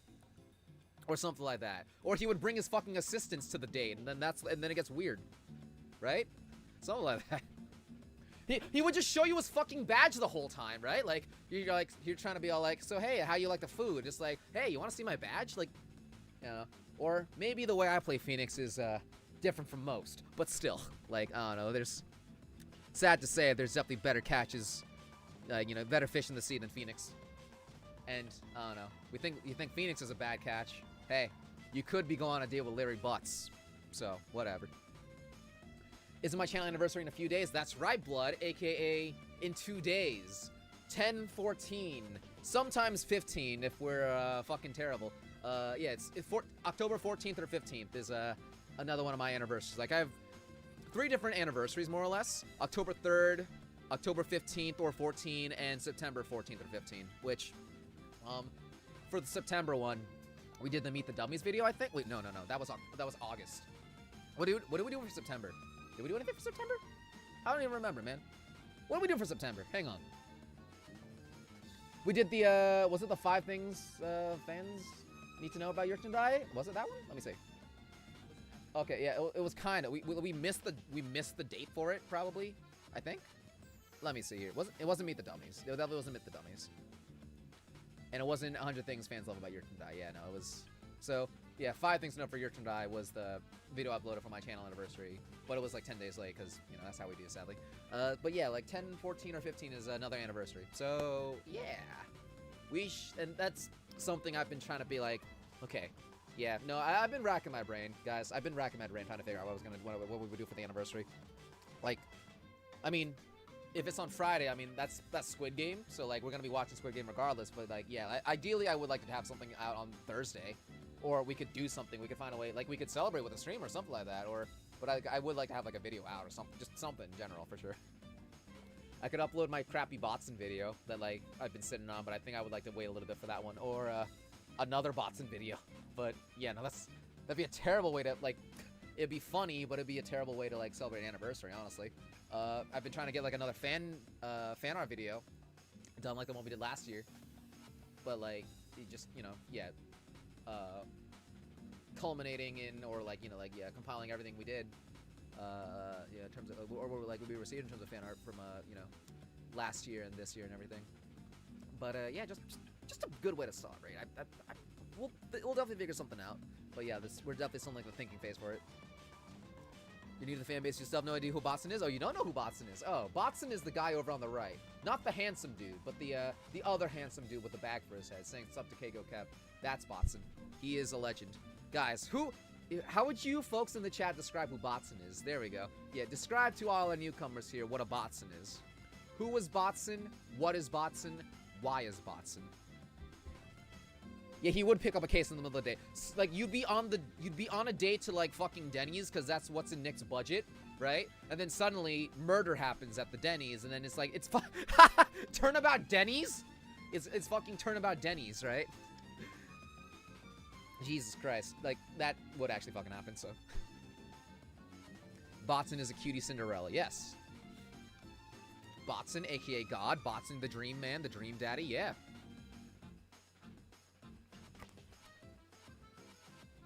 Very much indeed. Feels like a Monday for you. Yeah, like, just, at least for me, yeah, it's just like Wednesday, Thursday, well, not Thursday, but yeah, definitely more midweek, or just middle of the week than early. Then again, maybe that's Tuesday. I don't know, the transition, something. Botson is love. What is Botson? Also love. And why is Botson? Life. Very poignant indeed. A cake that has cake, indeed, in a lot of respects. Dun dun dun dun dun dun dun dun dun. I think maybe it'd be good to actually have a poll going. Well, I don't know. It might be too late to have a poll. I think just for sure, we're probably gonna miss, like, knowing me, knowing my fucking track record, unfortunately, we're probably gonna miss 10-14. You know, like the... Actually, I am still, like, confused if it is 10-14 or 10-15. They're pretty interchangeable at this point for anniversary date, but yeah, like, when it comes to anniversary date, like, we're probably gonna miss the 14th. Maybe we could hit the 15th, but, like, in general, yeah, like, an anniversary video will probably be late. So, yeah, it might be good to get, like, a poll going just to, like, ask what people would want of, like, potential options that I have that I could definitely, like, belt out within that specific time frame. So, yeah, I think I'll probably make a poll of, like, because, like, potential options are, like, the Hunger Games, like, a Hunger Games video of, like, some of the, like, things I've been, like, sitting on, you know, doing that, like, YttD quiz video, fucking, just a bunch of different things. Just get started on the fan art video, because the fan art video I could actually honestly do, like, pretty quickly. We just have to just compile everything together and just, like, go. But, yeah, just, you know, just throw out some, like, if not for the anniversary, just, like, just see what people, like, you know, be receptive to see what people want next kind of thing. Something like that. We'll figure it out, though. If anything, maybe just be good to just do a stream. Something like that. We'll see. We'll definitely figure it out. Botsonism, yeah. Bum. Okay, yeah, we probably have like 14 more minutes left of the stream. I mean, what was I gonna do? I was actually... I do have to clean my room. I guess I can do that, yeah, later or something. Dun, dun, dun. Let's see what's happening on the old Discord as well. Anything fancy going on? Let me see here. Once again, guys, if you're interested in voice acting, my voice acting dubbing group, Voicing Harmony, which does a lot of YttD, Danganronpa, and My Hero Academia stuff. We've also been branching on to other stuff too. We're holding auditions for 3 Danganronpa characters. If you guys want to voice in it, if you guys want to voice in a specific video, those are Ibuki, Peko, or Byakuya Tagami. If you guys want to give voice acting a shot as well, I mean, I'm always like, yo, feel free, go ahead. It's fun. Da-dun, da-dun. What the fuck? That's funny. It's funny seeing the Squid Game font, right? And it's like for what, like a middle school like gymnasium like lesson or something. Goddamn. All right. Dun it, dun it, dun. What's happening on Twitters? Anything fancy? Get your questions ready. Oh yeah, my Doki Doki people, Dan Salvato, aka Team Salvato, aka the Doki Doki people. Tuesday, October 19th, they're doing an Ask Me Anything and AMA on Reddit to talk about Doki Doki and just stuff in general. So, yo, if anyone wants to ask anything to Dan, just get your questions ready and then go to Reddit. So, yeah, that's the thing. You have not played Dangan, you have a younger voice, you want to be able to play someone young? I would say Ibuki Miyoda works out. Like, you know, she has, like, the anime kawaii squee type, you know, fucking archetype. So, if you just sound all energetic and shit. What, really? Yeah, they're doing an AMA. That's right, October 19th. I don't know what time, but, you know, they're doing that.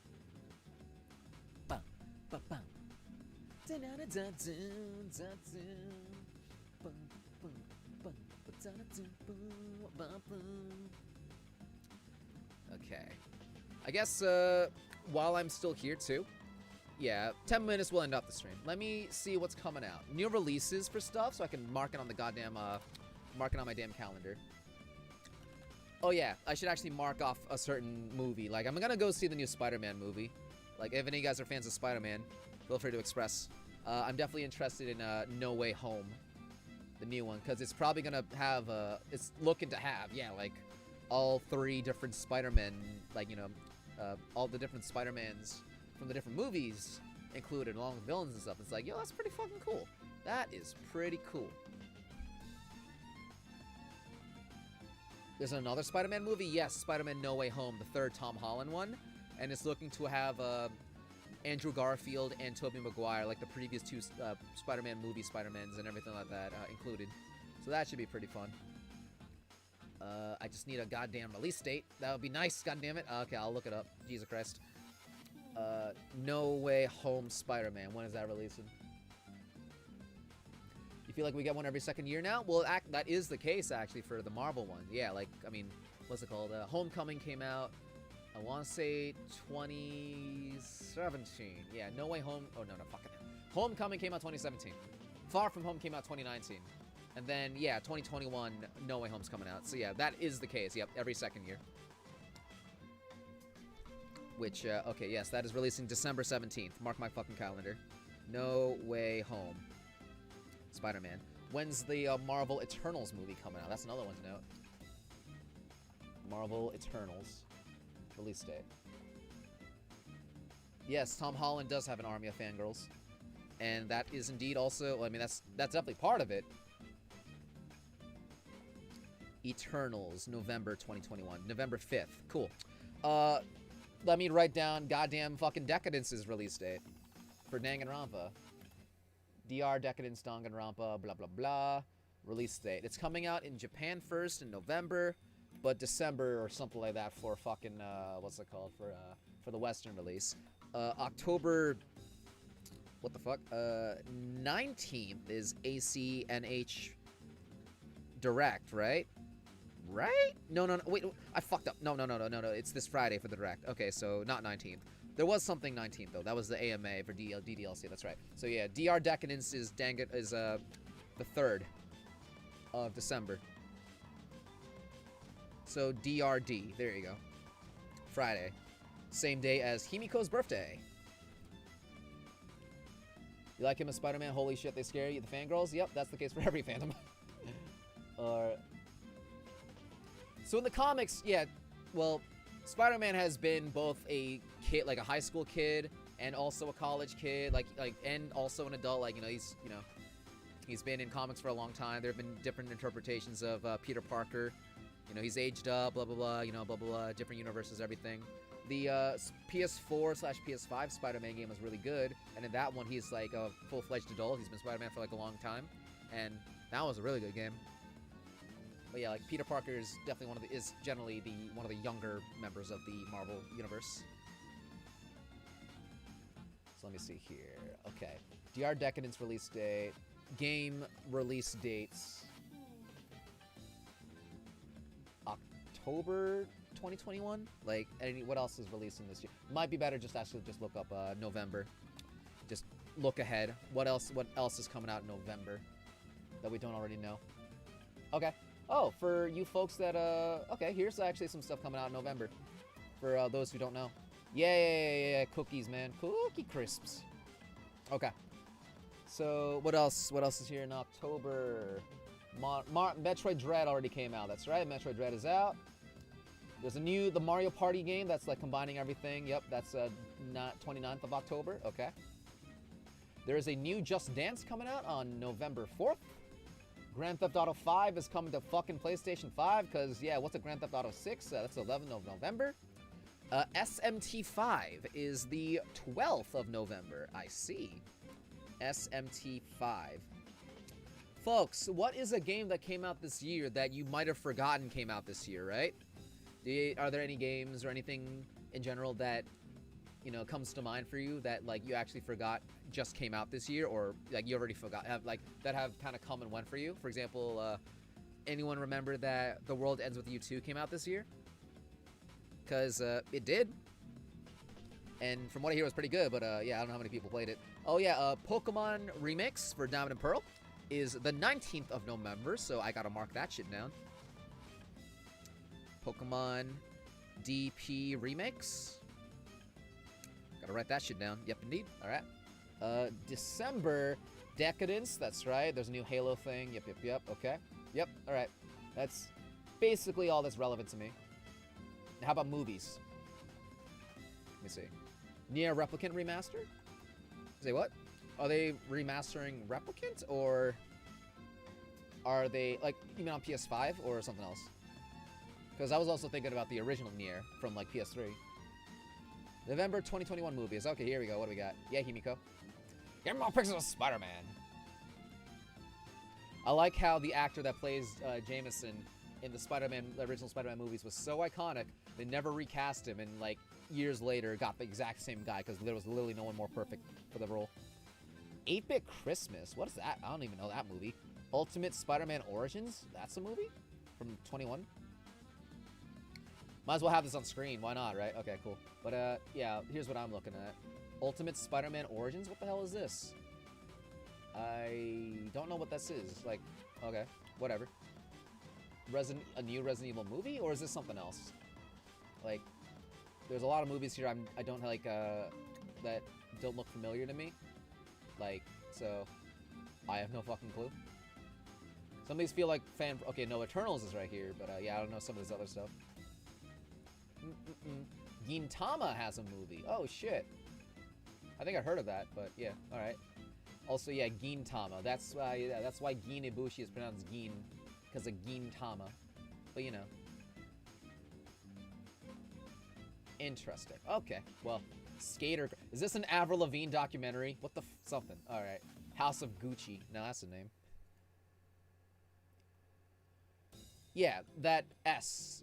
In fact, I assume that's a part of Decadence? Hang on a second. Danganronpa S, right? Hang on a second. So, here's the thing with S, right? Two things. One, microtransactions are a thing. Uh-oh. Two, no new voice lines, because none of the English voice actors got contacted. Might be the case as well for Japanese, but, yeah, let's hope it's more than just a cash grab. Danganronpa. Danganronpa S. I think one thing I gotta... Oh, yeah, S is coming out the same day as Decadence, obviously, by the way. Just in case it wasn't abundantly clear. But, here's a question for you folks. When do you guys think the Kai Sato Your Time to Shine thing will drop? Because I think realistically, it'll probably come out in December. That's also when the first, that's when the Mishima chapter of Your Time to Shine came out. Like the first one. Yeah, like that came out December of 2019, I believe, or something like that. So I think realistically, yeah, the Kai Sato one will either come out there, or hopefully sometime in November. Either one's definitely possible. But yeah, Kai Sato, Kai Sato. Gintama's a legendary show. That's what I hear. I need to first, like, I think actually, now I think about it, a show that I definitely want to jump into sometime in the near future. Fucking Cowboy Bebop, man. Cowboy Bebop. That show's got a legacy. That show's got a legacy indeed. And definitely up my alley. Time really flies fast, huh? Oh, yeah. I mean, everything. Nier Gestalt, the one popping near. 1 second.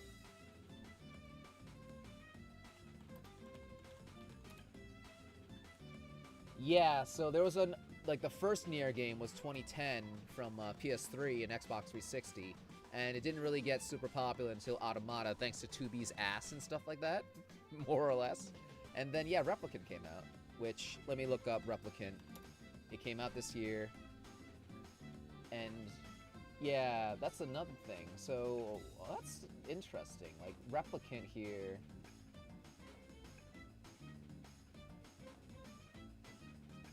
Interesting. Alright, yeah, Replicant. Yeah, let's... Near. Replicant gets to... Okay, that's actually interesting. So, okay, so Replicant... Oh, that's kind of confusing. Okay, so here's what's going on. So I'm looking up the Nier game right here, right? Alright, yeah, okay, I didn't know about the alternate titles thing, but yeah, for my Nier people out here. So I own the original Nier here, but I didn't know that in Japan it was called Nier Replicant. But yeah, it was released over here in the West as just Nier. So then there's a new game, or there's rather a sequel? Automata, Reincarnation. What's Reincarnation? No, okay. No. Okay, so Nier Replicant, the one that came out on PS4 and Xbox this year is a remake of this game. Wait, what the fuck? Okay, no, hang on a second. What the fuck? It was a remaster. Yeah, it was remastered as Nier Replicant, okay? And it was called Gestalt, or alternate title of Gestalt. Released on 360? And then Nier itself is called it on... A little confusing. I hope I'm not the only one confused by this a little bit, but yeah, no, okay, so it was really called Nier Replicant, came out in the West as Nier, and then now is on PlayStation 4 and Xbox One. It is a remaster. I was under the impression it was a new game, because, like, they got, like, new voice actors, or did they not, like, have, like, an English dub before? Because it was like a big deal that, like, Liam O'Brien and Laura Bailey were back as, like, the main character or something, right? And then, okay, yeah, like, it has its original title now for its remaster, I guess. Okay. I don't think it's not that complicated, I guess, but okay. Hype that Cowboy Bebop's coming to Netflix and turn out to be the live action one. Damn. That's like being hyped for Death Note and then like, oh, they only have the movie. Something like that. But okay. So, let me think here. Danganronpa S. Yes, for the Japan, it's coming out in early November, but then we have to wait a whole month for some reason. Like, translation probably kind of thing, but still. Sadly, it's not a worldwide release. Okay. Haven't watched Bebop yet. There's a lot of controversy about the live-action adaptation. Yeah, apparently so. Yeah, as an English dub, since the protagonist of the Western version was different, Nier got a new voice in the remake. And who is the voice for Nier in the remake? Is it Liam O'Brien or someone else? I would assume someone else. And yeah, they gave the like, why'd they give us a different like, so, okay. Gestalt, the older main character version. Let me read this part right here. Gestalt was released outside of Japan as Nier for both platforms. So, we never got the original version of Nier with the younger main character. That one was only released on PlayStation 3 with, yeah, the younger main character. And then why did they give us a, wait, okay. So why did they give us why did they remake the game with an older main character, an alternate version? How much of the game, for my Nier people who know more than, who know this, why did they make a new version of the game with an older main character?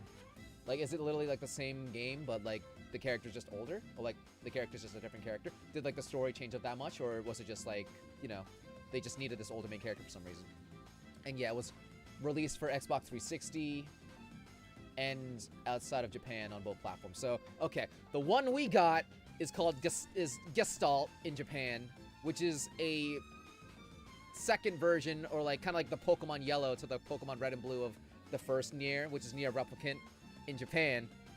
And the new remake, or rather remaster, called Nier Replicant, now on PlayStation 4 and Xbox One, is a remake of Nier Gestalt, which is now using the original title of Nier Replicant. Is that what we're getting? Because what the fuck? Alright. That's a little confusing. But, okay, I think I get it. Zack, of course, they got he's like the new Bryce Papenbrook as the younger Nier, and then Ray Chaser post-time skip. Did make Nier a father in the Western version probably appeal most, because the game's like The Last of Us. Okay, well, it did come out before Last of Us, though, for like 2010, but I know what you mean. And, like, regardless of The Last of Us, though, like, yeah, like, just in general, older gamers are all like, I want grizzled old men. I don't want to play as, like, you know, young kids, because that was definitely the vibe at the time. But, so I'm assuming then the Nier Replicant for PlayStation 4 and Xbox One allows for both the younger character or the older character, but how different are the stories depending on the character's age, though? Like, how different are the characters? How different, like, yeah, is the game depending on which character you use? And let me see if anyone mentioned that, though. But is it just like a post-time, like, gah! It's just, man, the title thing is definitely throwing me off a little bit, but, like, yeah, I think I get it. Just, wow. I didn't realize it was this complex. Welcome back, Chi. Okay. Well, thank you, Wikipedia, for that.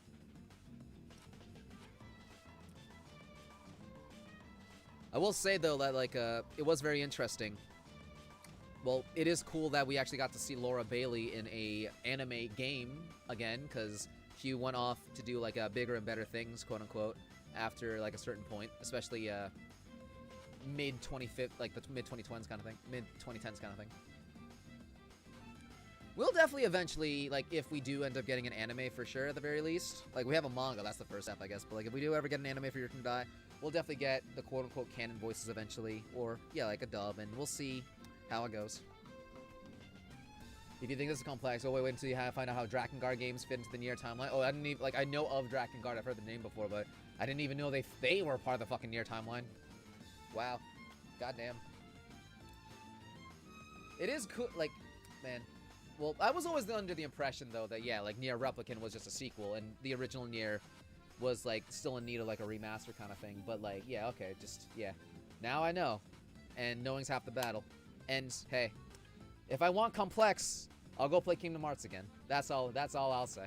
Something like that. How popular is Your Turn to Die in Japan anyways? That is a good question. That would actually be something worth, like, looking into, and I'm sure some of us know. But it's definitely, well, one, more popular than it is in the West, and two, well,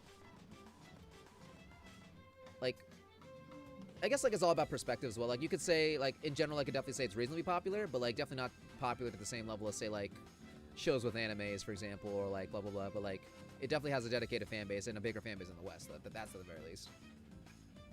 Is it popular enough to have its own anime there? Well, I mean, when I think of, like, different animes, though, right? Like, there's some animes made for, like, different series that are kind of, like, I don't know. Like, I guess, I mean, I don't really know. That's why I'm trying to think.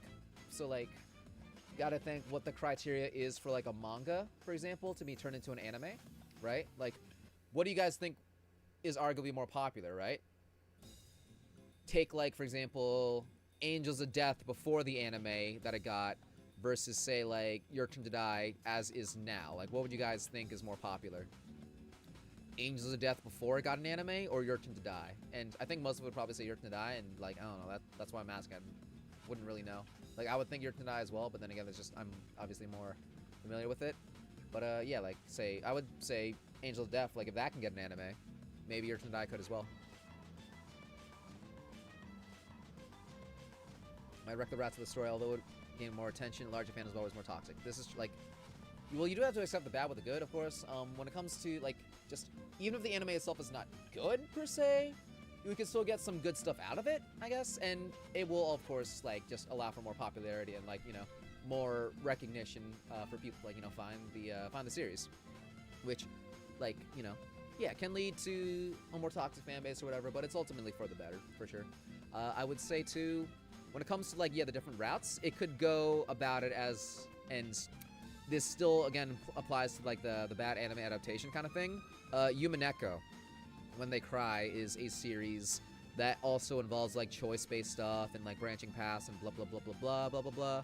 So, but, like, the way it goes about is, like, it dedicates, like, certain amount of episodes or whatever to, like, one path or whatever, and then the next path they, like, restart and then, like, go about the other path, which, yeah, like, the whole thing, like, it'll be, and I guess one way to also, though, figure out to see, like, how an anime version of Your Turn to Die would work is seeing how the manga is going to handle it first. And I think that's what they're probably going to do first. We need to have the series itself, like the main game itself, fully completed. And then, too, see how the manga goes about it. And, like, the manga, I don't think has gotten to the point yet where they really have to make, like, huge choices, of course. Like, for example, yeah, like the characters living or dying, right? So, yeah, that'll just give us more of a means to really figure out how things are going to go, for sure. Seeing how the manga handles death / like the choice of deaths and stuff, and how it goes might give us kind of like a roadmap of how we'll probably see how the anime will end up shaking out. I did actually want to make a video on the, like, I've always been wanting to make a video on, like, Danganronpa 1's anime, and I do have a lot to say. Hopefully that'll be something I'll be able to do in the future, but yeah. Or maybe in the near future, we'll see. Manga's mediocre at best, yeah, but then again, that's always going to be the case for any adaptation of a game / like, I mean, hey, that's, what do I think here? I guess here's an idea too, like, just, here's like a completely random thought where it's like, what if a Your Turn to Die, like, anime comes out and it's actually better than the game, right? Like, it's a slim chance that happens, but, like, if it ends up being better than the game, then, like, everyone, instead of playing the game, just watches the anime. I don't think that's an outcome most of us would probably want. Like, and it's also an unlikely one, so it probably won't happen, but, like, just, I don't know. I think one of the best things, like, when it comes to, like, bad adaptations, like, for example, the guys know, for example, the Last Airbender movie, is that it helps people flock towards the original source material and also ends up making it look better in a way. So I guess that would be my hope. Like, if the inevitable, or not inevitable, but just like if we do end up getting an anime that it's bad for YttD, hopefully it convinces people at the very least to check out the original source material, or have people appreciate the original source material more. In the same vein as, say, for example, The Last Airbender with like the series of Avatar, Death Note, and like its series, and even Danganronpa, Persona 5, and Ace Attorney. Just, I don't know, it would just be another in the sea of like bad anime adaptations. But hey, if it ends up being more stellar and like, you know, breaking that mold, like breaking the norm of like anime adaptations, that'd be interesting, you know? But not likely, but hey, it's possible, I guess. And yeah, the addition of unnecessary fan service, that's another thing that's like, we'll see. Like, hopefully if they do one, like Nankadai will have like you know, obviously like creative control for you know, the adaptation.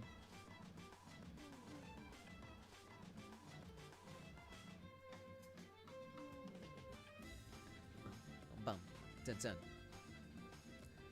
That's exactly what I was going to like. That's one of the thoughts I would express in the Danganronpa 1 anime video that I wanted to do, Midna. How like yeah, a lot of people definitely got introduced to Danganronpa from the anime, but it does suck that that's the case, just because like, you know, yeah, the game is so much better and like gives people a better impression of the overall story. You know what I mean?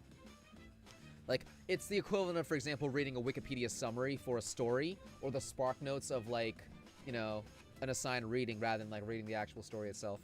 Like, you understand the plot beats bit by bit, but you don't get the same emotional attachments and overall full experience as you would doing it in full. And that's unfortunate.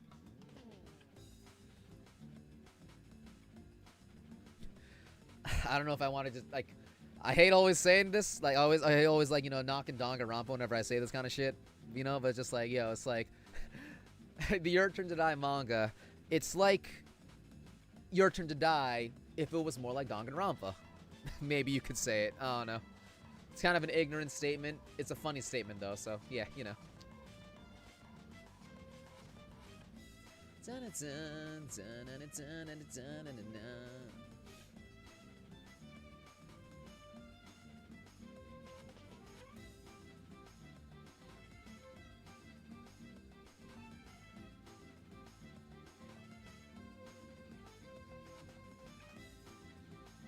Cool. Are people you know got into Danganronpa through the anime? They're alright with you admitting spoilers from the game, and that's kind of unfortunate. Yeah. Definitely, what would have benefited what would have benefited the anime is if we had 24 episodes rather than 12 to actually spend time on the mystery, developing the different characters, maybe even adding like some of the social link stuff, man. Like, that's what one of the best things about the Persona 4 anime. Like, they couldn't delve into it fully, but they at least touched upon some of the characters' different social links through Persona 4, you know? Yeah, just giving more time to flesh out characters and let like the mysteries actually, you know, settle and develop would have been nice. As well as, well, yeah, like dedicating only 20 minutes, like entire episodes to like one, you know, daily life, and then two, both Deadly Life and the Trials, is just definitely leaves a lot to be desired in a lot of respects.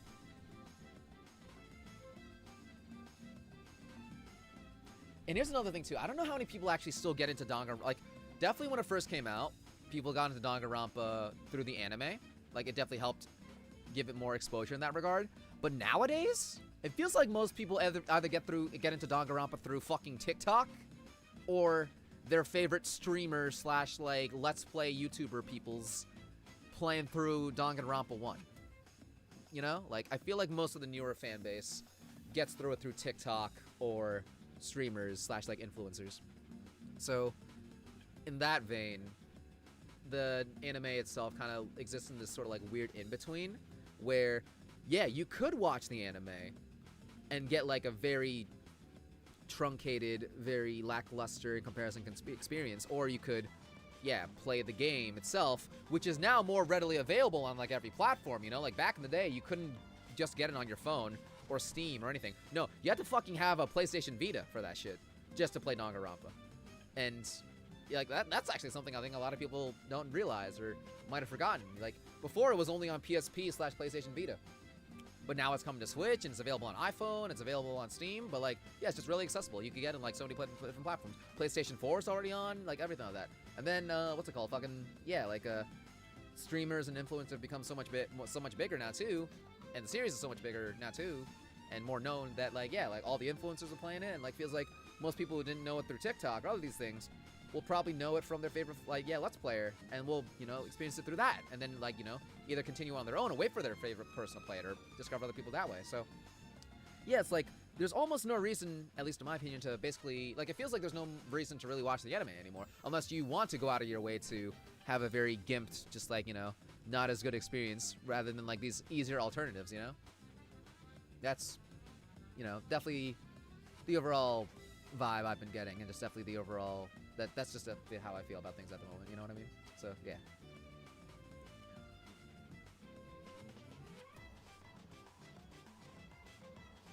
People might get into the anime first without knowing how much better the game is. Yeah. Which, I mean, but that's the thing. That didn't stop that didn't stop Danganronpa though from becoming a huge success.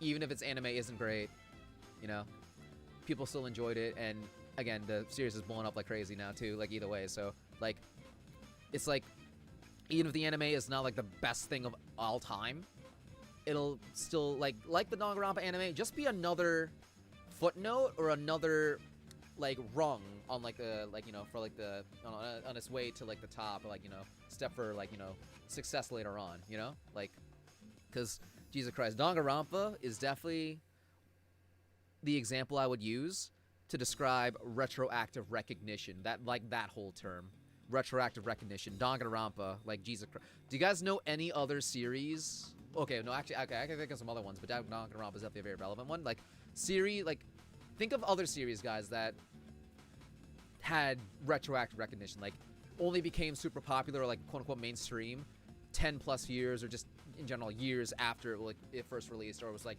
fully done. I think another one is Parappa the Rappa, right? Like from what I know, Parappa the Rappa is actually pretty popular, or like a lot of people like started getting into it after the series has been done for like so many years. Let me think here. Anything else?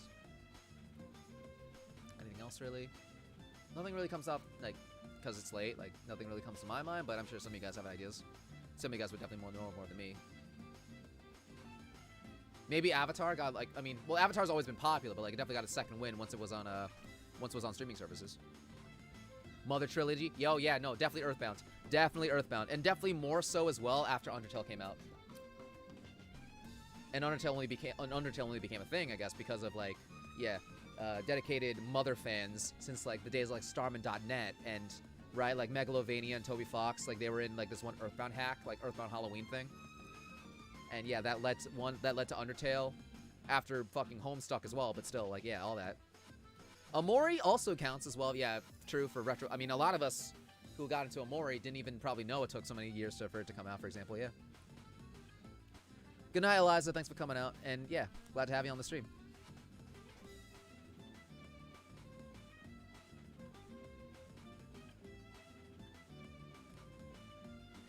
But yeah, guys, freaking... Literally, it took like, not 10 years, but yeah, basically 8 or 9 years for Danganronpa to become super popular.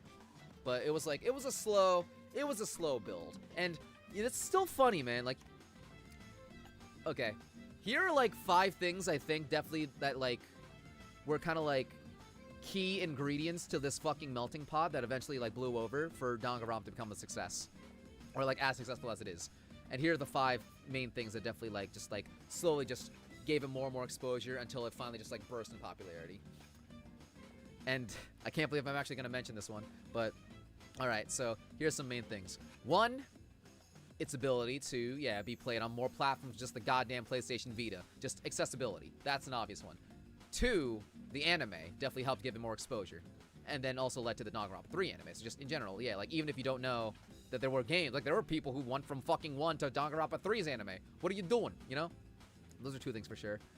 3, obviously, is like, the actual English dub rather than just, being a fucking little cult thing from the West, from Japan that people in the West translated. I mean, these are 3 obvious things, of course.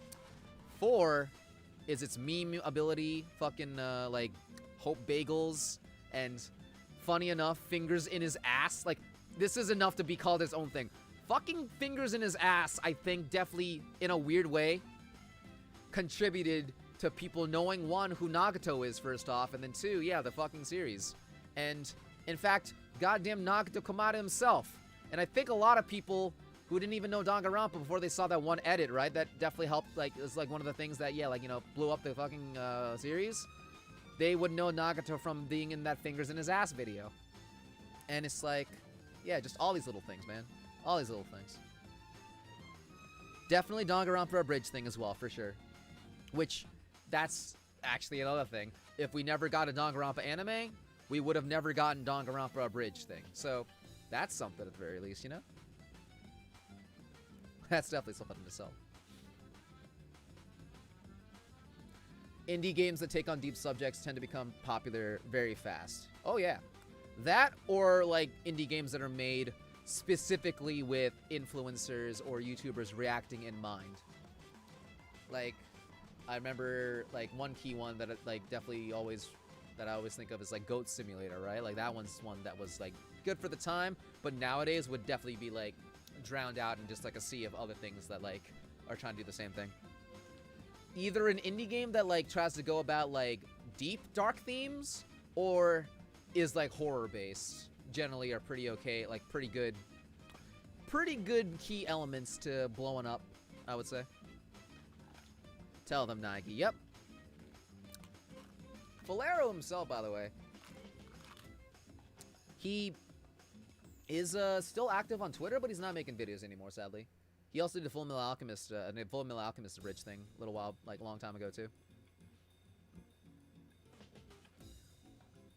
And another key element too, for things blowing up, games blowing up, free to play.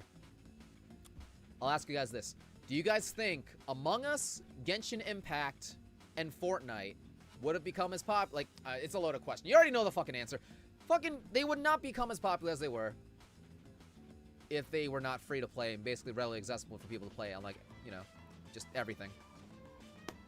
Yeah, no, like, free to play seems to be a definite model to go about going forward if you want, like, just, it's the smart way to go about it. Is it the best way? Maybe not, but it definitely is the smart way and has helped, yeah, like, because before Fortnite it was PlayerUnknown Battlegrounds, but that one was paid, but then Fortnite was free, the free alternative that, like, yeah, anyone can play. Even people without a wallet. All the kids be playing, you know? And yeah, it's the same for Among Us and, what's it called? Among Us and, Genshin Impact. In fact, like, let me think about it. Like, before Among Us, what do we have? We had Town of Salem. Town of Salem's paid, though. So you have to, like, even if it's just only, like, $4 just to buy the game, like, that's still $4 that most kids don't have. But Among Us is free. And then same thing with Genshin Impact, man.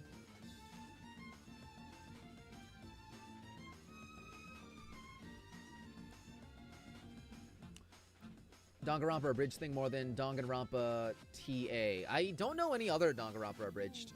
Unless you're talking about something else, Midna, but still. Quarantine also definitely helped. Well, quarantine helped out streamers and influencers and everything in that regard, for sure. Like, that was the year of streamers blowing up.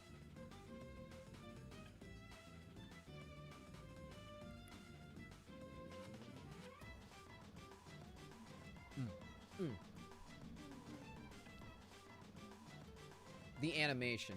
Okay. We just call it Danganronpa the anime. But, yeah. You know, I think basically all of us do prefer the Abridged series over the animation in general. Like, for sure. For sure.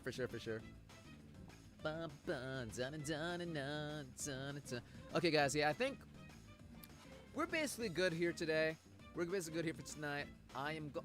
It's still weird. It still felt like it's Wednesday now, because we're past midnight, but Jesus Christ, it still feels like a fucking Wednesday already. But yeah, guys, we're basically done for today. I did my thing. I still have to clean my damn room, which I'm gonna try and do after the stream. But yeah, guys, thanks for hanging out. Thanks for hanging out and just chilling with me. We got our Your Turn to Die interview thing done. It was just fun, just talking. We'll see if we're gonna do anything tomorrow, or rather, like, later today, hopefully. And yeah, definitely I'll be making an announcement. Yo, Friday, let's continue that Squid Game episodes 4, 5, and 6. And yeah, let's hope to also do some other stuff. Because again, we got my anniversary coming up, and just other stuff in general. Let's just try to do, like, just fucking just do the rest of this year as best as we can, man. All that shit. It's a fun stream. Try to attend more in the future. Right on, Midna. Like, we also, for all of you people who may, like, be here, like, first time or other things, yeah, it's like, when it comes to streaming, I don't have a set schedule usually. Usually it's like whenever I have the motivation to, and or just like in general, and it's usually like it can be like usually at like any time. So yeah, it may not be tonight, like at the same time, or like just it will usually be like earlier in the day, just whenever. Just keep an eye out for the notification. Definitely hit the bell, I guess, is one thing. But yeah, like I'll announce it on Discord usually as well. So yeah, just keep an eye out for it. And again, it would be nice to get a schedule going though, like a schedule for a set stream that will always happen, and then like if I ever just feel like going live, I'll go live. So yeah, that's the thing. But regardless, yeah, thanks for coming out, guys. Thanks for hanging out. I'll see you guys later, and yeah, have a good rest of your day / your time zone, and yeah, hope to see you guys later, just in general. Peace out, yo. Have a good night. We'll slap man out. There you go. Slap. There you go.